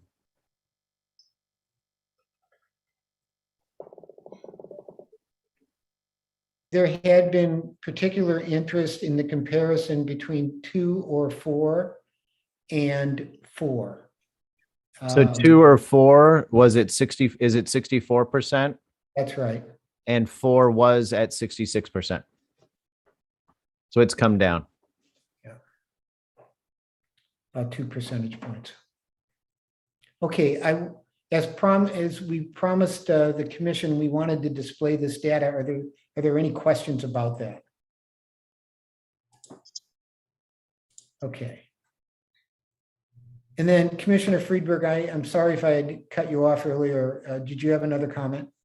Yeah, no, that's okay. On the east side, Paul, if we could take a look. Right now, the Vermont Business District is split because of where the line is. Is it possible to move the line to New Hampshire? Okay, can you guide me there? It's just west of Vermont. So back to Los Feliz where you were?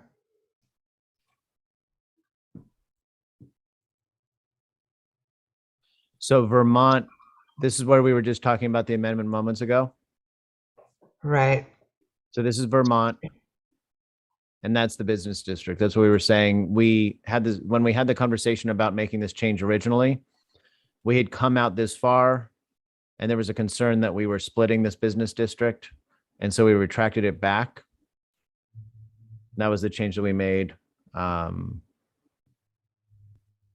So can we put the line at New Hampshire? I'm sorry, I don't remember from the other night. It's a bit of a Yeah, that blur. was exactly what we did the other night. Now we can look at it. Remember, we made that other change in the other part of the map. So potentially if we make this change, it doesn't ruin our deviations, but we could look at if the chair would like for me to check this out. Yeah, go ahead real quickly, please. But look, remember our ceiling is, I think, that 4.2. Yeah. Yeah, my understanding was this was not possible, but let's take another look. Well, it definitely wasn't possible when before we had done that other thing on the near La Cienega. Yeah, that's right.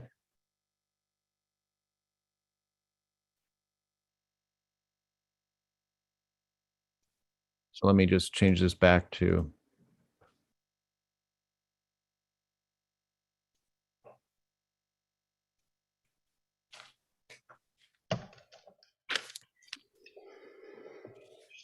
Sorry.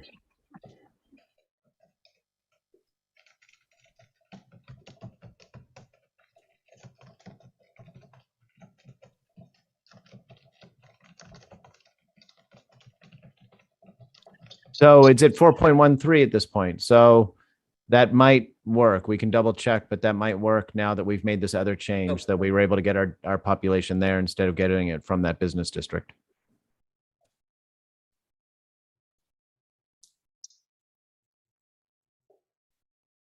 Are there any concerns with commissioners on that change?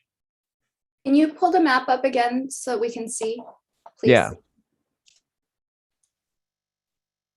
I was just trying to get it all situated right so we had the deviations showing.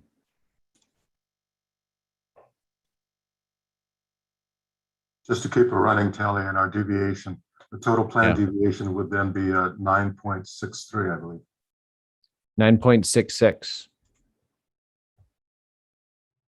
So the change that was requested, I can bring it up and highlight it in red here.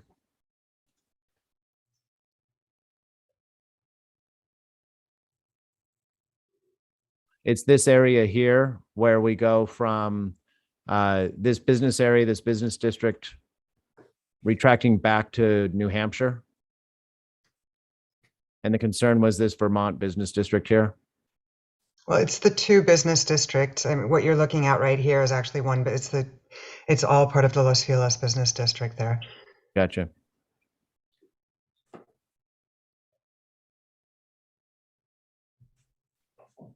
Commissioner Diaz? I mean, I think it makes sense. I don't think it would make sense to have Vermont in one district and Hillhurst in another. Thank you. So I'm thinking I'm hearing that there's no objection to this. So Commissioner Katz, did you have a question? Thank you. Thank you, Mr. Chairman. I just wanted to see if I understood something right from Paul. Let me turn this other off so you don't get an echo. Sorry about that. In the renter population, could you tell me the renter population in the old CD3, I believe is, if I'm reading this right, 52%? Yes. And in the current CD3 as drawn? 52%. So the renter is the same? Yeah. Okay, thank you much. Okay, so at this point, I want to move forward on final consideration of the K25 map final. We've had significant discussion of map configurations for a number of weeks now. I'm aware of the fact that the map that is currently drawn, that there are commissioners who have concerns with that map, but we are at the point where we have to make a final decision. So at this point, I would like to entertain a motion from one of the commissioners to advance the map for final presentation to the city council, and then we can proceed with discussion. So is there such a motion? Commissioner Brahman, I see your hand up. Yes, I'd like to move that we move the K25 map forward to present to city council in its form currently. Second. There's a motion and a second. So now let's open up for discussion of that motion.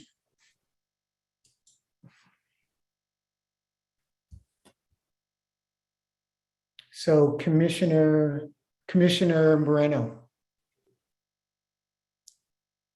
Commissioner Moreno, I think you're muted. Thanks. Yeah, I'm in support of the motion, and Chair Ali, you've used the expression that we're engaged in an iterative process. I had an idea of what that meant, but I looked it up, and basically it means you start off with kind of a basic proposal, and then you work on amending that proposal. That proposal is 2.5. And through this iterative process, which is a back and forth exchange, you make progressive and incremental improvements or amendments to that process. And I'm reminded today about something our president said about the travails he's going through today with respect to the various legislation he's trying to get through. And he said very pragmatically, we all seek perfection, but we're in the process of doing is not perfection. And maybe in our case, a computer might have been able to come up with something that satisfied all the stakeholders in this case, neighborhood councils and communities of interest and so forth. But that's not our system. That's not the democratic or the political process. And we need the iterative process to arrive to where we are today. And what the president said is we may not have perfection, but we're engaged in the task of perfecting. And I think, as you've mentioned over the past 2 weeks, that's exactly what we've been doing. Through our own sincere beliefs, and I question no one's belief in this process, we are engaged in a process of perfecting. We're relying on massive data that's been provided by our staff. I think more data than any of us ever contemplated. At the same time, we know that we're operating within the confines of the law, the Voting Rights Act, and so forth. And that our own notions of fairness and justice and so forth, and culture and everything else that those of us who've lived in this city all our lives really want to do the best. And I think that's why our appointing authorities selected each of us. But now I think it's time to vote. It may not be perfect, but I think the timing has arrived where we have to vote. I think the best thing we could do as a commission would be to really approve this final draft unanimously. What the council does after this is up to the council. But I think no one can really question that each of us and collectively, we've done our best. And, as a judge for 25 years, that's all I ever did. I don't think I got it right 100% of the time. But once I made a decision, I never really looked back to say, oh my God, because I know that when I made a decision, I was relying upon the data that I had, the law that I had, the sense of fairness and equity that I had, and made the decision, the call that I had to make. So I think, Mr. Chair, as you so aptly put it, we are now at the time when, through the pressures of time and the sweat and tears and emotions that we've all been through in this process, it's time to vote. So I move wholeheartedly in support of the motion. Thank you, Commissioner Moreno. Commissioner Kanya. Thank you, Chair Ali. I did want to suggest a minor adjustment as it relates to 4.2. I don't know if now is the right time because there's a motion on the table, but I did have my hand up before the motion was made. Sure, I'm more than willing to consider these adjustments. Thank you, Chair. So given the feedback that we had received both this evening and in the last 2 days regarding the Warner Center, and especially given the suggestion last night from Commissioner Delgadillo, as we had the discussion about the Warner Center, I would propose Commissioner Delgadillo's recommendation that we consider taking 4.2 between Topanga and DeSoto down to Victory. That would help the imbalance. I believe that would add about 5,000 people and would help reduce the 4.2 imbalance for 4 or 2. So Paul, if you are able, sorry, Chair. Let's see if we can't see if Paul can display that. Sure. Thank you. And then Commissioner Delgadillo, I will go back to you for your comments on that, as you were referenced in this. So Commissioner Kanya, DeSoto West, DeSoto West to Topanga Canyon and south to Victory. So scroll over. Okay. Yeah, right. Yeah. I'm at DeSoto. I just didn't understand Sorry, were you saying DeSoto, taking? yes, that right there. Okay. From And Topanga to DeSoto from so north of Victory? Yes, north of Victory. Okay. So we're gonna go the entirety of the Warner Center Neighborhood Council, just take those top parts? Just the top parts, yes. Yeah, we had entertained that in the past, so I think I know what you're talking about.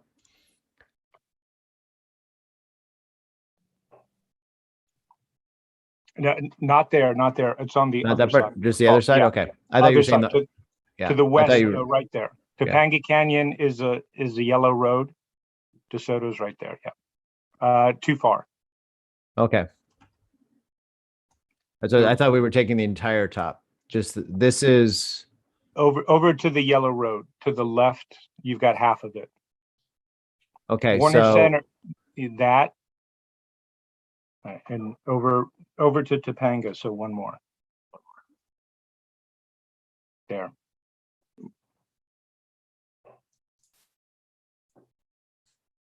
okay. What's the population deviation?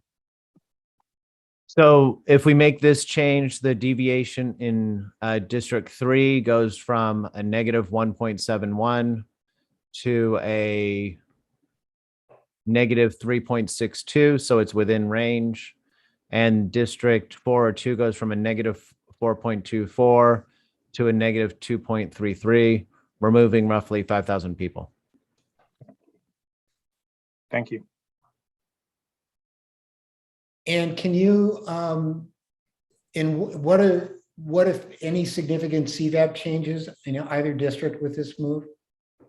Yeah, so the CVAP goes to 40.63 in 0402 and 12.77 in 3. And I don't believe that that is a significant change at all. I'm looking at I'm comparing them right now. Yeah, in 3, it's like a couple tenths of a percent each way. Okay, thank you. In Commissioner Delgadillo, you were referenced in Commissioner Kanya's suggestion. Do you have comments on this? It's what I suggested last night to deal with the imbalance. It also allows the two districts to share a little bit of that Warner Center area. But I think that Commissioner Katz had some concerns about that. And so we settled on Pierce College and the Sepulveda Basin. Commissioner Katz. Thank you, Mr. Chairman. Thank you, Commissioner Delgadillo. We did settle on Pierce College, Sepulveda Basin, and Van Nuys Airport, which is in 2-4. Van Nuys Airport, which is a $3 billion annual economic engine, number one. Number two, the Warner Center Neighborhood Council wants it to stay whole. I mean, the Woodland Hills Neighborhood Council believes it ought to stay whole. We have been trying to keep business districts together. That's been part of one of the principles we followed. It was actually the 4th or 5th principle in the Valley recommendations. So, you know, with all due respect, I would oppose the change. Okay. So I think we have a motion. Commissioner Kanda, did you make a motion to? I would like to make a motion, Chair. Okay, so this is a motion to amend the motion on the floor. So go ahead. Thank you. I'd like to amend the motion on the floor for consideration of making this change for Warner Center from CD3 to CD4 for the area north of Victory. Okay, thank you. Second. There's a second to the motion. Okay. Yes. So any further discussion?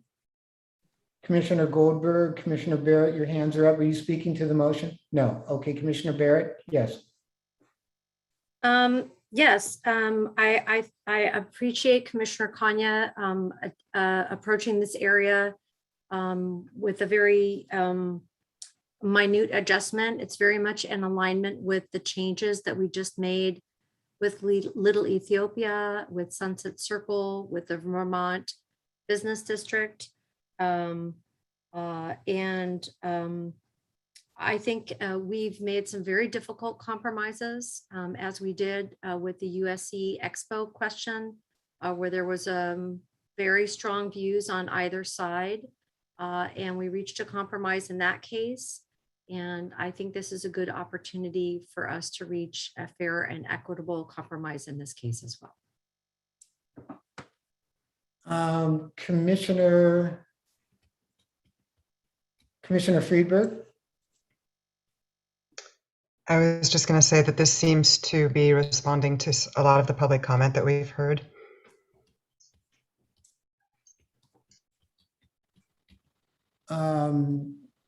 Commissioner Katz, I'm seeing if there's any.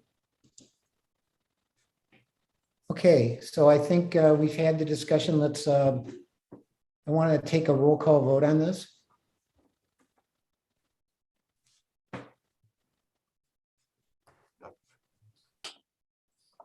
Chair Ali, No. Vice Chair Diaz, No. Vice Chair Hyun, Yes. Commissioner Anderson, Yes.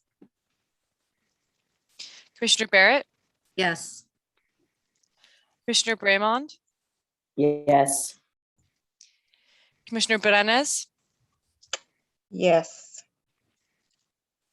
Commissioner Kanya, Yes. Commissioner Delgadillo, No. Commissioner Friedberg, Yes. Commissioner Goldberg, Yes. Commissioner Katz, No. Commissioner Lay, Yes. Commissioner Monato, Yes. Commissioner Mitchell, No. Commissioner Membreño, Yes. Commissioner Moreno, Yes. Commissioner Polanco, No. Commissioner Pritchard, Yes. Commissioner Shaw, No. Commissioner Torres. Yes. This motion passes. Okay, thank you, commissioners. Further discussion of the original motion. Commissioner Goldberg? Yes, thank you very much. I've spent a lot of time thinking about all of this, and I have to say that I am going to be voting no tonight.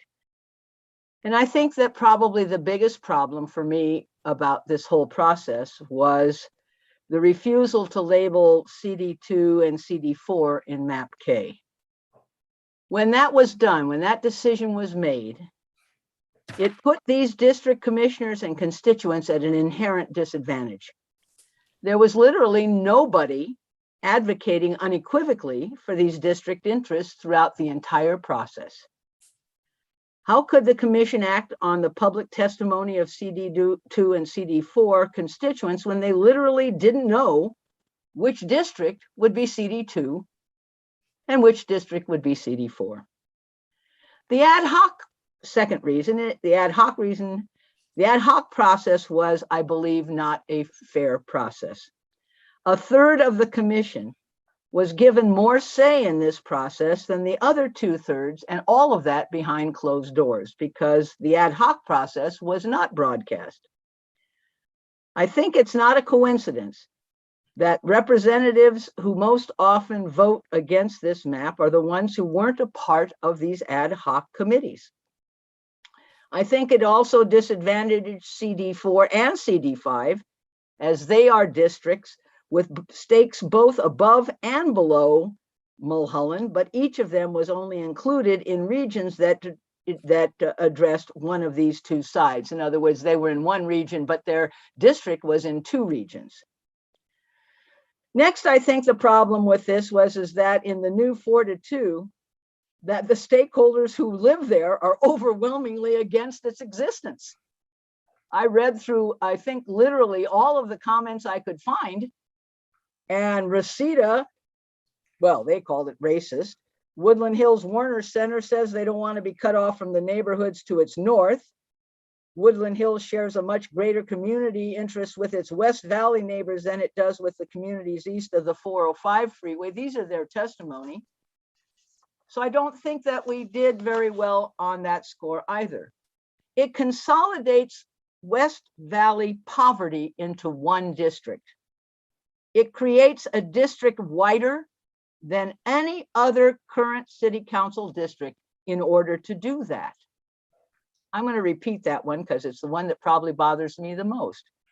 It consolidates West Valley poverty into one district and creates a district wider than any other current city council district in order to do that, in order to concentrate poverty into one valley district. My next reason for not voting for this is that the very existence of a CD4 or 2 as it's currently drawn has forced this commissioner to strip one council member, we don't know which one, of 100% of their constituents. There is no precedent for stripping a first-term council member from 100% of their constituents, and demographic changes in this city have not necessitated the drastic action this map represents. But finally, I think the single biggest subject of public comment citywide was the desire not to strip CD4 of most or all of its constituents. I counted them up, it was the largest request. So how can we say public comment matters if this map moves forward when CD4, almost all of its constituents said it didn't want this? They had really no voice. I'm just worried about the effect of this in terms of the long term. And so I am unable, unfortunately, to support this tonight. And I thought it was appropriate and important for me to state on the record what my objections were. Thank you. Thank you very much, Commissioner Goldberg. Commissioner Katz. Mr. Chairman, thank you. You know, we keep hearing a number of things over and over and over again. I'd like to point out that if you check the white population in CD12, if you check the white population in half a dozen of the districts, they approach the same population that's current, that would be in the proposed CD3. I also find it fascinating that so-called progressives want to strip Latino population out of that district, which would lower its vote, its voting age and voting populations. And an aspiring district that, numbers dictate is going in the direction of electing people in the future. I'd also point out how people keep wanting to characterize the district as poverty stricken. Winnetka is not poverty stricken. The average salary in Winnetka is $80,000 a year. The Van Nuys Airport, which is in 2-4, is a $2 billion a year economic engine. Pierce College is one of the great community colleges in Los Angeles. And the Sepulveda Basin is such a prize and such an amenity that the Encino Chamber of Commerce, has been lobbying effectively to retain part of it in the neighborhood council. So I don't quite see the district the way some people want to categorize it and really trying to shame the people that live in that area who don't deserve that. Finally, let me just say, and I appreciate all the work all my fellow commissioners did on this. I don't ascribe ulterior motives to any of them, or at least not most of them. I would say that we set out in the Valley group to express Mulholland as a hard southern boundary. This map does that for the most part, not quite as hard as I would have liked to have been on the eastern end, but that was done to accommodate requests from the public and others. The Valley is 5.7 council seats worth of population.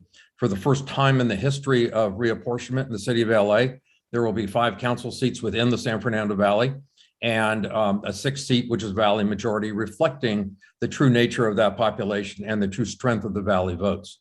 I like the way the commission went about solving the Koreatown situation for the first time in decades. And, a number of the other things that the commission took action on. Were there things that I would like to have seen done that didn't get done? Of course. But as Judge Moreno said, we've entered this trying to do the best we could. We may not have gotten everything, but one of the things about reapportionment is that's always interesting is there is no one right answer to how district lines get drawn. There are a lot of different possibilities, and I think this map will serve the city of Los Angeles well for the next 10 years. So I thank you, Mr. Chairman and commissioners. Thank you, Commissioner Katz. Commissioner Anderson. Yes, thank you, Chair, for recognizing me. As I look at this map, is it perfect? It's not. There's some places that need to be changed, of course. But I thought about when I was at Morehouse, I was a political science major, and a professor of mine was a good friend of Dr. King. And he asked Dr. King, how did you know what to do in hard situations? He said, I would prefer consensus, but if not consensus, I would do compromise and then all else, make sure justice is taken care of. I think justice for us was make sure the VRA was recognized. And I say for the people on my side of town, I've heard plenty of comments say that the VRA was held intact. Black votes were not diluted. On the east side, we saw that Latino votes not diluted. We was able to solve Koreatown. And then we realized this is a relay race, right? It's not perfect. But we ran our race, our leg of the race, and then we give it to council and we pray that they will run their leg of the race as well. And so for that, I'll be voting yes for this map because the VRA is upheld, especially on my side of town for those who have been disadvantaged because of the color of their skin for so long.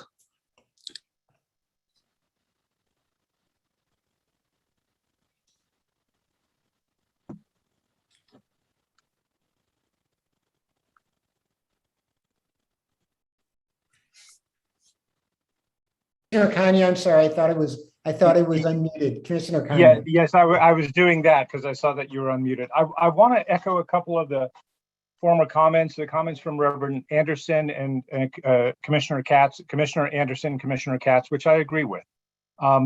When we started this process, our biggest concern was Koreatown. We heard again and again Koreatown.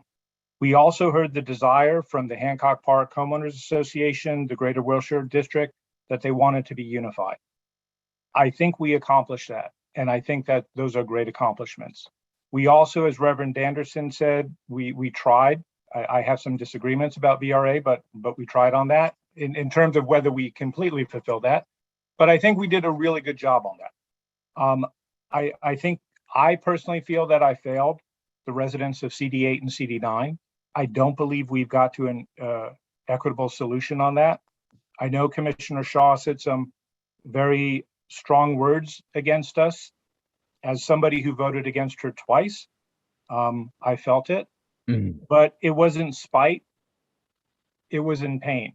And I don't think we have the right resolution for CD8 and CD9. And I think that needs to be decided by council. But when I look at this K25 Amendment 4, it feels like a tale of two cities. Everything we talked about the good is south of Mulholland. So I want to talk a little bit about north of Mulholland. Commissioner Katz yesterday said something which was very germane, that he talked about Winnetka is not poor. It has an annual income of $86,000. So please stop saying that it's poor.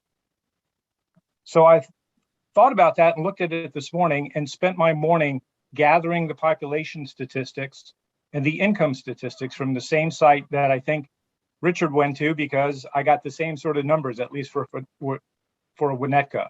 And doing an average based on the populations by the neighborhood councils, I could see that the average annual income of CD3 currently is $105,000. The new CD3 will be over $130,000. That's a 25% increase in the annual income for CD3.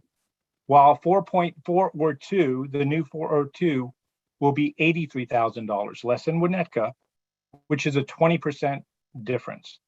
That's a large variation. And we, regardless of race, we're certainly splitting the valley by income. And if you think about our core purpose is inclusive representation, I don't believe this is inclusive representation. I also believe in the valley that the neighborhood councils agree.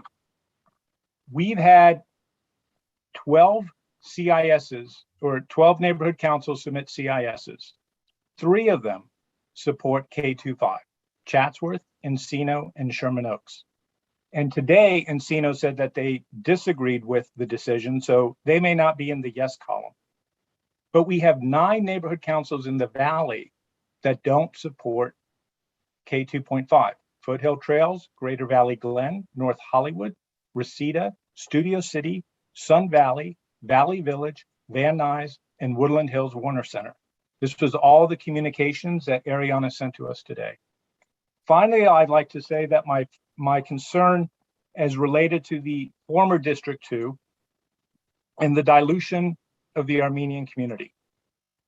One of the mandates of the VRA is to support language minorities.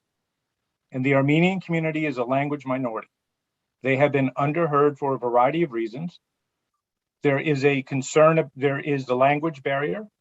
There is a barrier that many of them from the diaspora coming from Armenia or Iran or Lebanon have a history of being suspicious of government, so they may not participate. And many of them work 2 or 3 jobs, so they may not have been able to give the amount of testimony that we would prefer. I don't think we've done service to the Armenian community. So for that reason and the others I articulated, I'll be voting no. Thank you. Thank you, Commissioner Kanya. Commissioner Katz, I see your hand up again. Oh, I'm sorry, Commissioner Polanco, I think I saw your hand up. I'll come back to you, Commissioner Katz. Yes, Mr. Chairman, members, I echo the sentiment and support Mr. Moreno's comments. I think this is a process that was a very lengthy, very inclusive, a process that allowed input, a process that engaged in very difficult issues. And although there are communities that and folks on the commissioners that are not satisfied, I respect that. I respect the back and forth, the arguing for communities of interest is part of this democratic process. And the beauty of what has developed and has come out as a result is not what everybody wants. Not everything I certainly would ask for is included, but it is a plan that will reflect the entire city. And so I want to thank all the commissioners. I want to thank neighborhood councils for their input, and certainly the staff and the chairman for bringing us to this particular point. This has been a long journey and a very trying journey, but a journey that has produced what I believe is an end product that the majority of this council should embrace and support and move on to the council for its final review and tweaking of what may need to be done there. I would ask for the question. Thank you, Commissioner Polanco. If you, I'd like to take a couple more comments, if you don't mind. I don't mind. I withdraw. Yep. Thank you, Commissioner Friedberg. Thank you, Chair, for recognizing me. I just wanted to say that I've tremendously enjoyed being a part of this process, as challenging as it's been at times. And I greatly appreciate the work that everyone here, as well as previous commissioners, have done. I feel like this map has come a long way, even in the past 2 weeks. And there have been some great changes, and people have worked together in amazing ways. I do still have some reservations. They're primarily with the changes to what were districts 2 and 4. As a member of the Silver Lake community, which is partly in CD4, I'm hearing loud and clear how this map doesn't fulfill their needs. I do really hope that this is able to be addressed in council. And thank you to all of you. Thank you, Commissioner Friedberg. Commissioner Torres. Thank you, Chair. First, I want to acknowledge the staff who has been working relentlessly from day one. I know I've only been on this commission for a short period of time, but I've been nothing but impressed both by their commitment and hard work, and as well as this commission. I know that the time commitment has been extreme and impressive, and I commend all of you for this year-long effort. I must admit that while I believe a lot of good changes have been made, particularly in other regions, I still think that this map as currently presented is not finished, is not is not done, is not the map that that I would be proud to say was the best that we could come up with. As other commissioners have stated, clearly there is more to discuss regarding the assets of 8 and 9, that discussion is wide open. We received many letters over the past 2 days on this issue. So I respect the fact that needs to continue. I also, notice that the Valley is in turmoil. I lived in the Valley. I lived in Canoga Park. I went to the Westfield Mall all the time. I never thought that I was on one side of a border. And many residents in that community came out very, very strongly over and over and over again, saying that they did not want to be split up. The Armenian community came out very strongly saying they didn't want to be split up. And, to comment on this question of, the percentages of renters, that really doesn't get us to the heart of things. I'm a renter and I know what the cost of rent is right now. So just because one district has a certain percentage of renters in it doesn't mean that it's middle class or low income. The cost of renting right now is insane. The cost of living in Los Angeles is insane. The number one issue of our city right now is homelessness. And if we create further divides between rich and poor, and we are not taking these things into account, yes, we will be living with those decisions, not just for the next 10 years, but as other commissioners have stated, our children, their children are going to be having to deal with these concerns. So I can't support this map as drafted tonight. I do respect some of the changes that have been made, but I don't think it's quite there. And I don't feel good in supporting it as is. Thank you. Thank you, Commissioner Torres. Commissioner Shaw. Okay, Chair, I have a 90-second statement in my own style. All right. But before I say that, I want to say that I spent my entire career working in the interest of everyone in LA and specifically South LA. So here's my 90-second statement. My mother lived to be 93 and a half. She died about 6 years ago. And she was an extraordinary person. My father was better known, but my mother was really accomplished. A Times Woman of the Year, the first woman and the first Black to be appointed to the State Commission on Judicial Performance, served on boards like the Lloyd's Bank of London, California Community Foundation, UCLA Medical School, Loyola Law School, and many more. In addition to her civic work, she had 4 children. And she would always tell us, it takes courage to really live. And I came to understand this better as I grew older. It takes courage to live. So tonight, I want to say the names in the spirit of 2020 and 21, say the names of the people on this commission who took a courageous stand regarding the USC Expo issue in Region 1. Fred, Maria, Richard K., Rocky, David, Jackie, and Wendy. For the ones who understood that all council districts need economic engines and a compromise is not sufficient. For the ones that understood that in time, the CD8 seat may be the only seat where a Black voice can be heard on city council.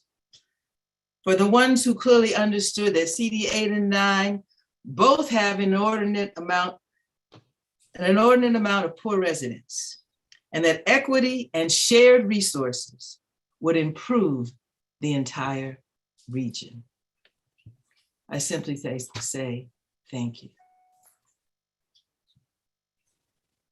Thank you very much, Commissioner Shaw. Commissioner Barrett. Thank you for recognizing me, Chair Ali. We are not configured as an independent citizens redistricting commission at this time, though I hope that will very much be the case the next time redistricting happens in the city of Los Angeles.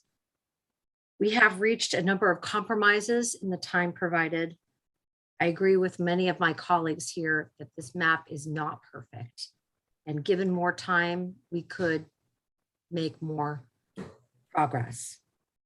Among our many responsibilities is to advise the city council. There have been a number of serious reservations expressed by our colleagues here tonight. And I hope that we can find a way to incorporate those in our report to the city council. I would hope we can do so not in a minority report, but in our majority decision. Because I think that would fully represent both the decisions we have been able to make and the areas in which, if we had more time, we might make more progress. So I will be voting for the map tonight, but I would like to make myself available. And I know there are others that would be willing to put time into this in the week ahead to see if we can incorporate some of those reservations. Ultimately, this is a decision of the city council.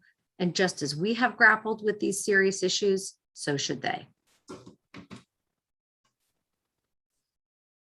Thank you very much, Commissioner Barrett. Commissioner Delgadillo. I would like to thank Chairman Ali for your leadership. It's been extraordinary. And I want to thank you for that, bringing us to this point. I also want to thank Vice Chair Hune. You know, the outreach that we did was pretty amazing. We got a lot of people out there. Vice Chair Diaz, data points were precise and very, very important in the way that we went about this. And I also want to point out that many of the commissioners here tonight took some extraordinarily courageous positions. Very, very courageous positions. And I want to thank you for stating your case, because you made very cogent and important points to the future of our city. We're a place where dreams are made, dreams come true. And I think we have some extraordinary representatives of that on this commission. So I want to thank all of you for your participation. And I know many of us, including me, was on the wrong side of votes, but in the end, we got to this point. And I do think this is a good solution. We have some really challenging points, including Commissioner Shah's note. But there is a chance for us to present this to the council and let them take this to the next level and really build the amazing city that we are. So I want to thank all of you for everything that you've done, an inordinate amount of work, and I'm very proud of what you have all done, and I will support this map going forward. Thank you. Thank you very, very much, Commissioner Delgadillo. Commissioner Pritchard. Yes, thank you. Well, like many here, I appreciate that this is a very difficult vote. It is for me too, for many reasons that others have stated, but I will vote in favor. We have dealt with many contentious issues. And I think if we had another month, we could potentially work through them and resolve them and reach better compromises in many places. And we have learned, if we've learned one thing over hundreds of hours, well, at least more than 100 hours, we have learned that if we move one thing, it impacts everything else, because we are an incredibly interdependent city. We have, I think the advantages of this plan is that we have in fact increased to 57 neighborhood councils that are kept whole. That's a very significant achievement. We kept K-Town in one single district, which happened to drive significant changes in other current districts. We have respected many communities of interest to the extent possible and observed Voting Rights Act requirements. And we also acknowledged the undercount in the balancing of our districts and their populations. I think one big issue is that we have faced the structural constraint of only 15 council districts to represent this incredibly large, diverse, geographically vast region. And we have done the best that we could do. So I think we also have taken it as far as we can within our limited time. If we had more, we could keep working on it. And so I will be voting in favor and thank the staff and all the other commissioners for the incredible time and good faith that you have brought to this effort.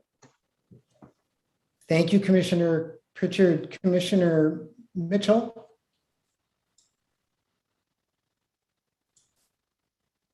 Thank you, Chair Ali. I'll be brief. I know it's a late hour and we've been through a lot of this. As I kind of consider myself a sophomore on this board, I just want to say it's been an honor to serve.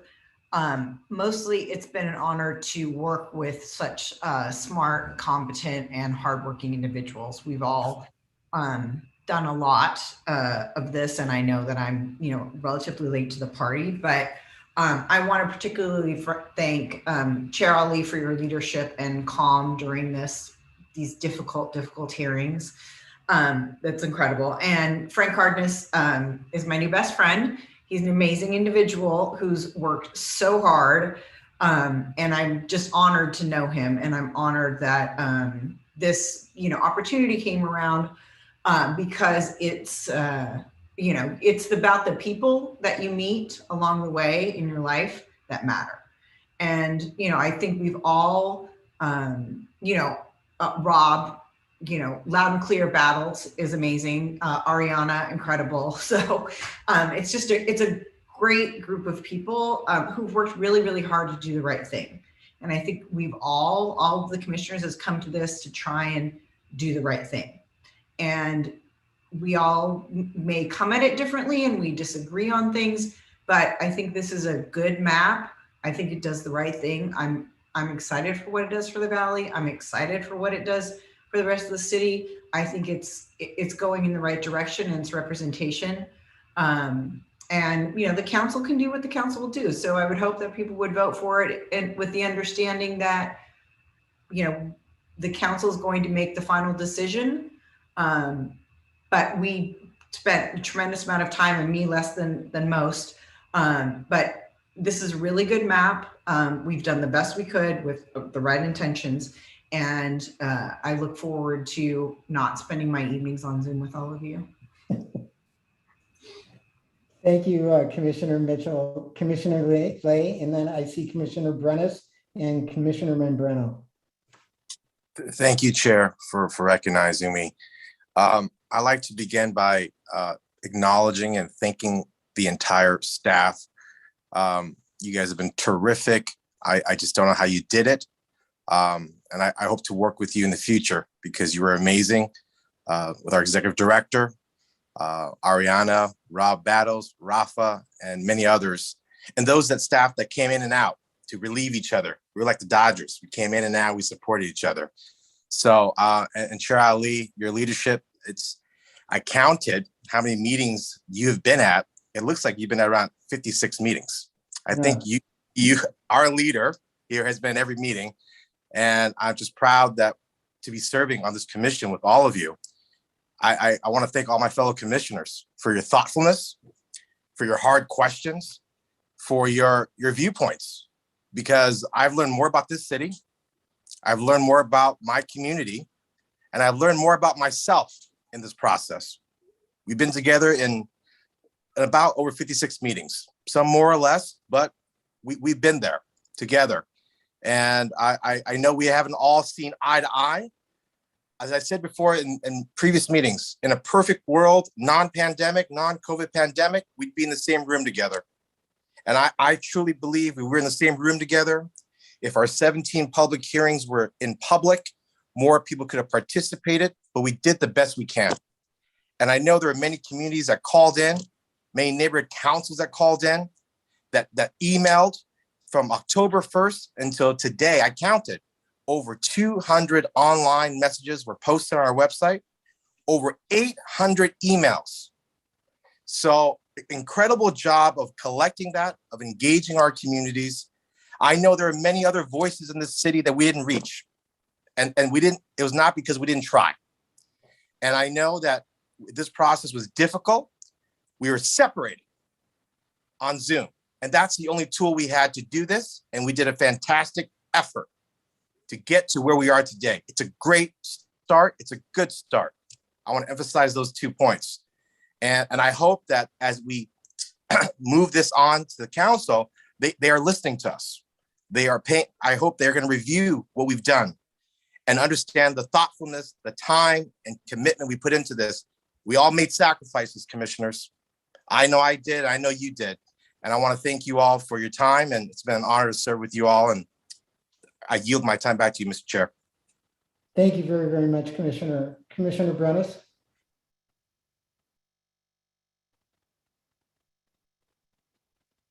Thank you.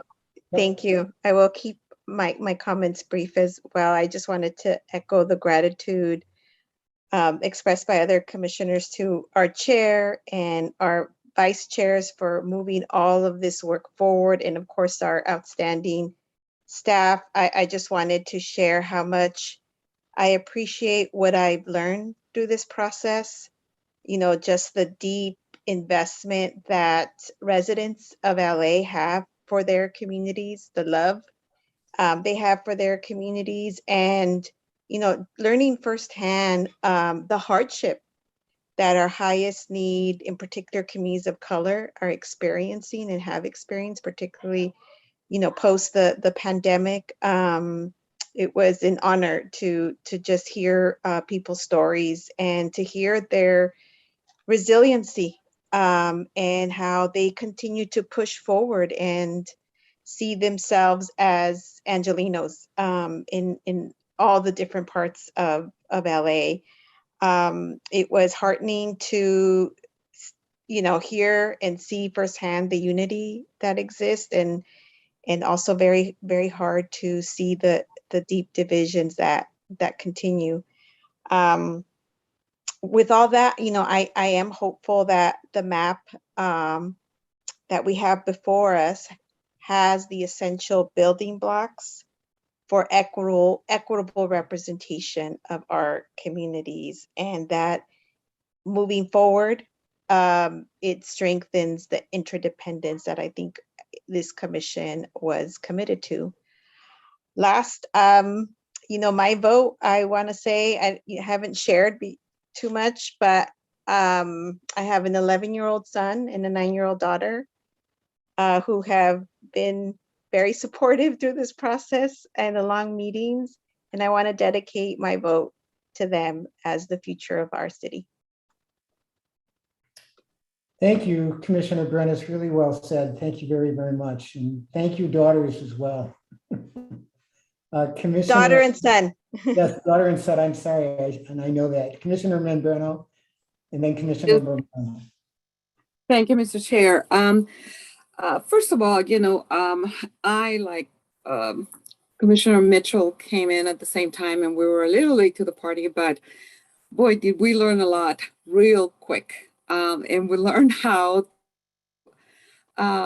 be patient, listening to the rest of the folks, the rest of the commissioners who had a lot to give to this process. And I think for the staff, I mean, you could have better staff, from the executive directors to everyone else, as part of getting information to us, getting us to be on the same page with all of what they had to gather. But I have to say that we have tried our best with this map, and we have tried, you know, our best for the entire city, not just for one area or the other. It might sound like to a lot of people that we're fighting for with each other on different areas. You know, I sat on the Valley committee, and it was interesting because I learned more about the Valley than I ever would have that I've learned. So I think that what we know is that we can give this map another chance when it comes when it gets to the city council. And I think that in my role and the role of many of our commissioners here on this panel, it is to let us continue encouraging our communities to advocate and to voice their concerns to city council once the map gets there. So with that, I will be voting yes for this map to move forward. Thank you. Thank you, Commissioner Membrano. Commissioner Vermont. Well, first I want to thank our chair, Fred Ali, for really setting the tone. bringing us together, helping us to go through exercise around core values. To the whole team, I think it is a very difficult decision to bring so many different perspectives around redistricting. And Frank, to everyone, you guys really kept us together. But I really want to also thank someone who's not here, Cecilia, who was appointed by the mayor. Early on, she shared a conversation with Maria Brennis and myself to try to get to know all the commissioners, breaking bread, that through this journey that we're on, no matter what happens at the end, if we learn and respect each other, that's what matters. And as tough as some of these decisions have been, I think we've all did our very best. We come from different places in the city. We have different lenses. We have different experiences. We have different historical perspectives. We have great family members who've been in this city, as Valerie lifted up earlier today. I have a father who founded Brotherhood Crusade, who took out a mortgage on our house. We all have different stories. And for me to be appointed on this commission, this journey was, I think, as tough as it was, amazing. Because I learned from all of you. And if you can learn from others, we all become better leaders and our city becomes stronger the way we work together. And that's what redistricting is. It's all of us coming together to do what's best for the city of Los Angeles. And so I thank all of you in this space, not only our team who's been leading from Fred Ali, but all of the commissioners for bringing your best selves in this space, for fighting and advocating for what you believe in. Because it's all what we believe for our community. And as tough as it is, we have to fight for what we believe in. And I believe we all did that. So thank you all. Thank you, Commissioner Braun. Commissioner Minato. Yes, thank you. My family has been in this city since the turn of the century.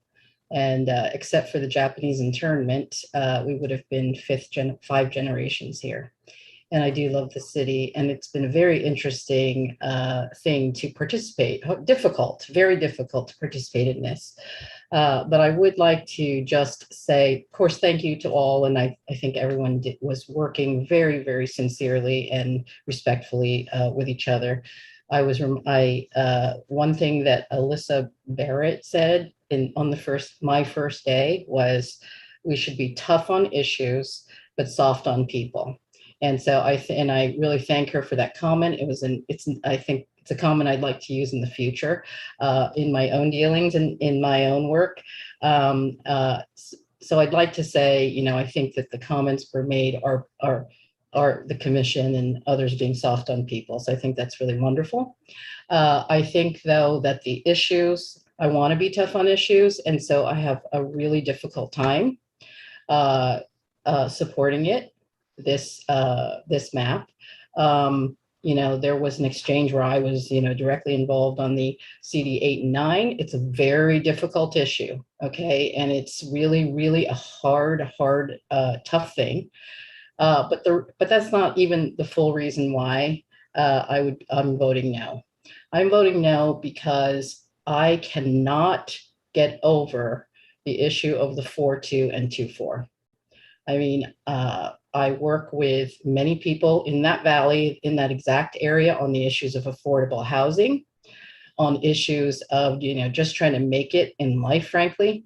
And for that, when I hear 74%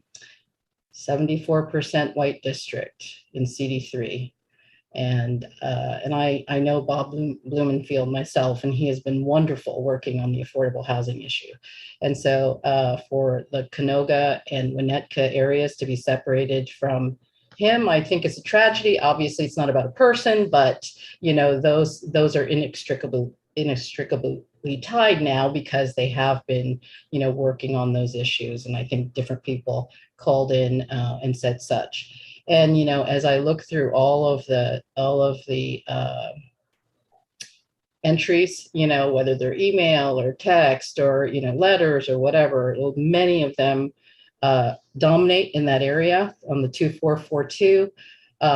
It would just be, I just don't feel like I can get around the issue of having a new council person who, and I'm not supporting her per se, but it's just that they're no longer part of their district. And that is very strange to me. And that is really difficult. That's a real issue of democracy. That's not just, whether you care about Nithya Raman or not. And so there are many, many, many people who live in the fourth, the current fourth, and feel robbed. And so I cannot support this map. And so I apologize for that in a way, because I feel like everybody has worked so hard. But as I said, and as I quote my fellow commissioner, Alyssa Barrett, tough on the issues, but soft on people. So thank you all. And but I will be voting no. Thank you, Commissioner Membrano. Commissioner Shaw, I see your hand is up. Yeah, I also wanted to echo, how wonderful the staff has been. And I wanted to thank you, Fred, for your sort of chess playing leadership. Very strategic. I want to thank Frank for his brilliance and just an extraordinary job, Frank. He and I served on the Board of Public Works together, and he has really grown. He has really, really grown, and I'm just so proud of him. Raphael, thank you for your optimism. Rob, thank you for your grace. Ariana, what can I say? You look like Meryl Streep, so good luck. And Paul, thank you for your tenacity. Thank you all. So thank you all very, very much for your comments. And, I want to thank you for your thoughtfulness in the comments tonight and the spirit in which they were offered. But I do want to mention something before we go to the vote that is very important for me to mention. K25 was originally drawn by our executive director, Frank Cardenas. And this map was drawn with integrity, with thoughtful consideration of the principles that had been established by this commission as a whole. And I want to emphasize it was drawn by a map. It was drawn by a man who I've had the pleasure of working with for the last year, who centers integrity and equity and principled leadership in everything he does. He's the most ethical individual with whom I've ever worked. So what troubles me is suggestions that this map was drawn to intentionally create a whiter Council District 3 so that poorer communities could be squeezed in another district is simply wrong. In fact, I will use the word reprehensible. And Frank doesn't deserve that. This map was developed with integrity and for the reasons that he has clearly explained on a number of occasions. And so going beyond just Frank, I just want to say that as I look across this commission, and I'm really proud of this commission. It's a commission that is made up of a number of really extraordinary individuals. But what I see across this commission is a group of citizens who have devoted their entire lives to advancing racial justice and equity within the city. That's what really makes this commission different from other commissions that I have seen operate. And to suggest that this commission has acted otherwise during this process is just simply wrong, and that record needs to be corrected. So Frank, I in particular want to thank you for the integrity that you used throughout all of your work. And And I think I speak for most of the commission when I say that. I hope all of the commission when I say that. The other thing I just want to say is that a big thank you to all of you. Every meeting, if you remember, I try to thank you all for your commitment to this process. We have not had one meeting, and I don't know, somebody mentioned how many meetings it's been. Nam, I guess you mentioned it. Is it really 50 some meetings? Wow. No wonder my family keeps saying that they haven't seen me for a while. But we have always had a quorum. And we've had a quorum at all of our public hearings, at all of our regular commission meetings, and that demonstrates the commitment and the seriousness which all of you have entered into this process. And so I dearly thank you for it. You've made my job a lot easier, and it's something I think we can all be proud of. So I think with that, thank you, and I think we are ready to call the vote. Senator Blanco? Commissioner Polanco, you're on mute. Call for the question, Mr. Chairman. Question has been called. So can we go to a roll call vote, please? Chair Ali, Enthusiastically, yes. Vice Chair Diaz, Yes. Vice Chair Hyun, Yes. Commissioner Anderson, Yes. Commissioner Barrett, Yes. Commissioner Bramon, Yes. Commissioner Brenes, Yes. Commissioner Kanya, No. Commissioner Delgadillo, Yes. Commissioner Friedberg, With respect, no. Commissioner Goldberg,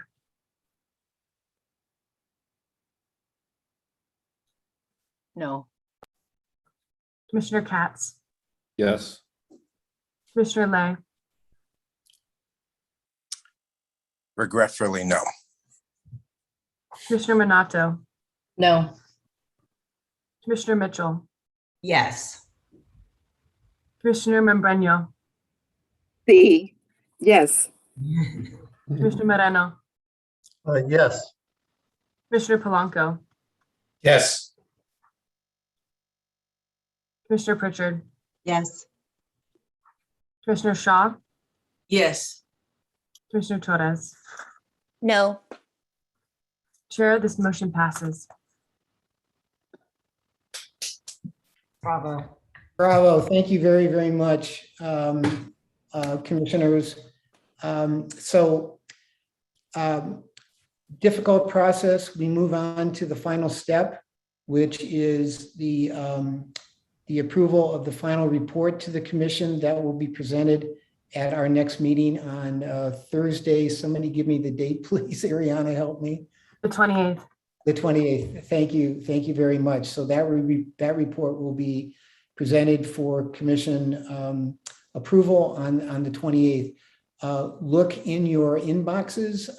By Monday, we hope to get out a draft of that report to you so you can have it and study it before we discuss it. We discuss it a week from today. So again, I want to thank all of you for a long, arduous, but I think really productive process that I truly believe is going to serve the interests of this city for a long time, for a long time forward. So with that, I'm going to ask if there are, and once again, I also want to thank very, very sincerely the work of this staff. It has been fantastic. And a number of you have mentioned that, and thank you for doing that. And I always like to mention our translators who are still with us, who I know have also sacrificed a lot of time with their families to be with us and do a very, very difficult job. So many thanks to all of them. So with that, I have to once again call for ex parte communication that may have occurred during our meeting. So Commissioner Polanco. Yes, Mr. Chairman, October 20th, yesterday, 6:30, I had communication with Chief of Staff Debbie King. brief comment with regard, or brief conversation with regards to the process. Thank you, Commissioner Capps.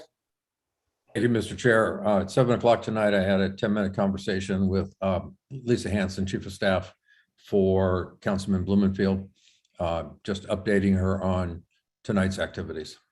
Thank you, Commissioner Katz. Any other ex parte communication? Commissioner Polanco, did you're okay, thank you. It occurs to me that I should also thank the staff of CLA who have been with us through a good part of this process. I think especially of our friend Oscar Ixto, excuse me, I can't talk anymore, who has been so helpful throughout this process. Harit, you have been with us, I think, virtually every step of the way, so I want to recognize your work as well, and for others who have helped assisted us from the city. I want to recognize them as well. And Frank, before I sign off, do you have anything you want to pass on to the commission?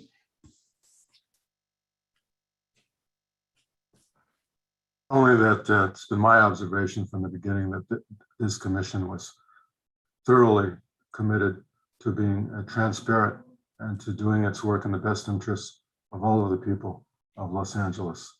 And in that regard, from my perspective, mission accomplished. It's been a pleasure. Thank you very, very much, Frank. You've done such an excellent job. So I'm tired. I'm sure you are as well. And this is like the earliest we've closed a meeting in quite some time. What are you all going to do with the rest of your evening? The Dodgers won, by the way, big. So that's good news. So finally, I want to thank members of the public for sticking with us and being so engaged in this process. So is there a motion to adjourn? I so move. I think we have a second, and hallelujah. Yep. All those in favor signify by saying aye. Aye. Good night. Good night. See you in a week. Bye-bye. Thank you, everyone. Thank you to our interpreters, our closed captioners, to Nia, who's been helping so much on those COI stats, and our court interpreter as well. Thank you, everyone. And by the way, kudos to Paul Mitchell. Thank you, Paul. And Paul. Of course, and I'll be getting you the final map tonight. So yes, Paul has done amazing work, and thank you. It's been a pleasure, even though I've known you for like 25 years. Seeing you work it's a thing of beauty. So very impressed. LD, do we have our transcript downloaded? Yes, thank you. All right, thanks everyone.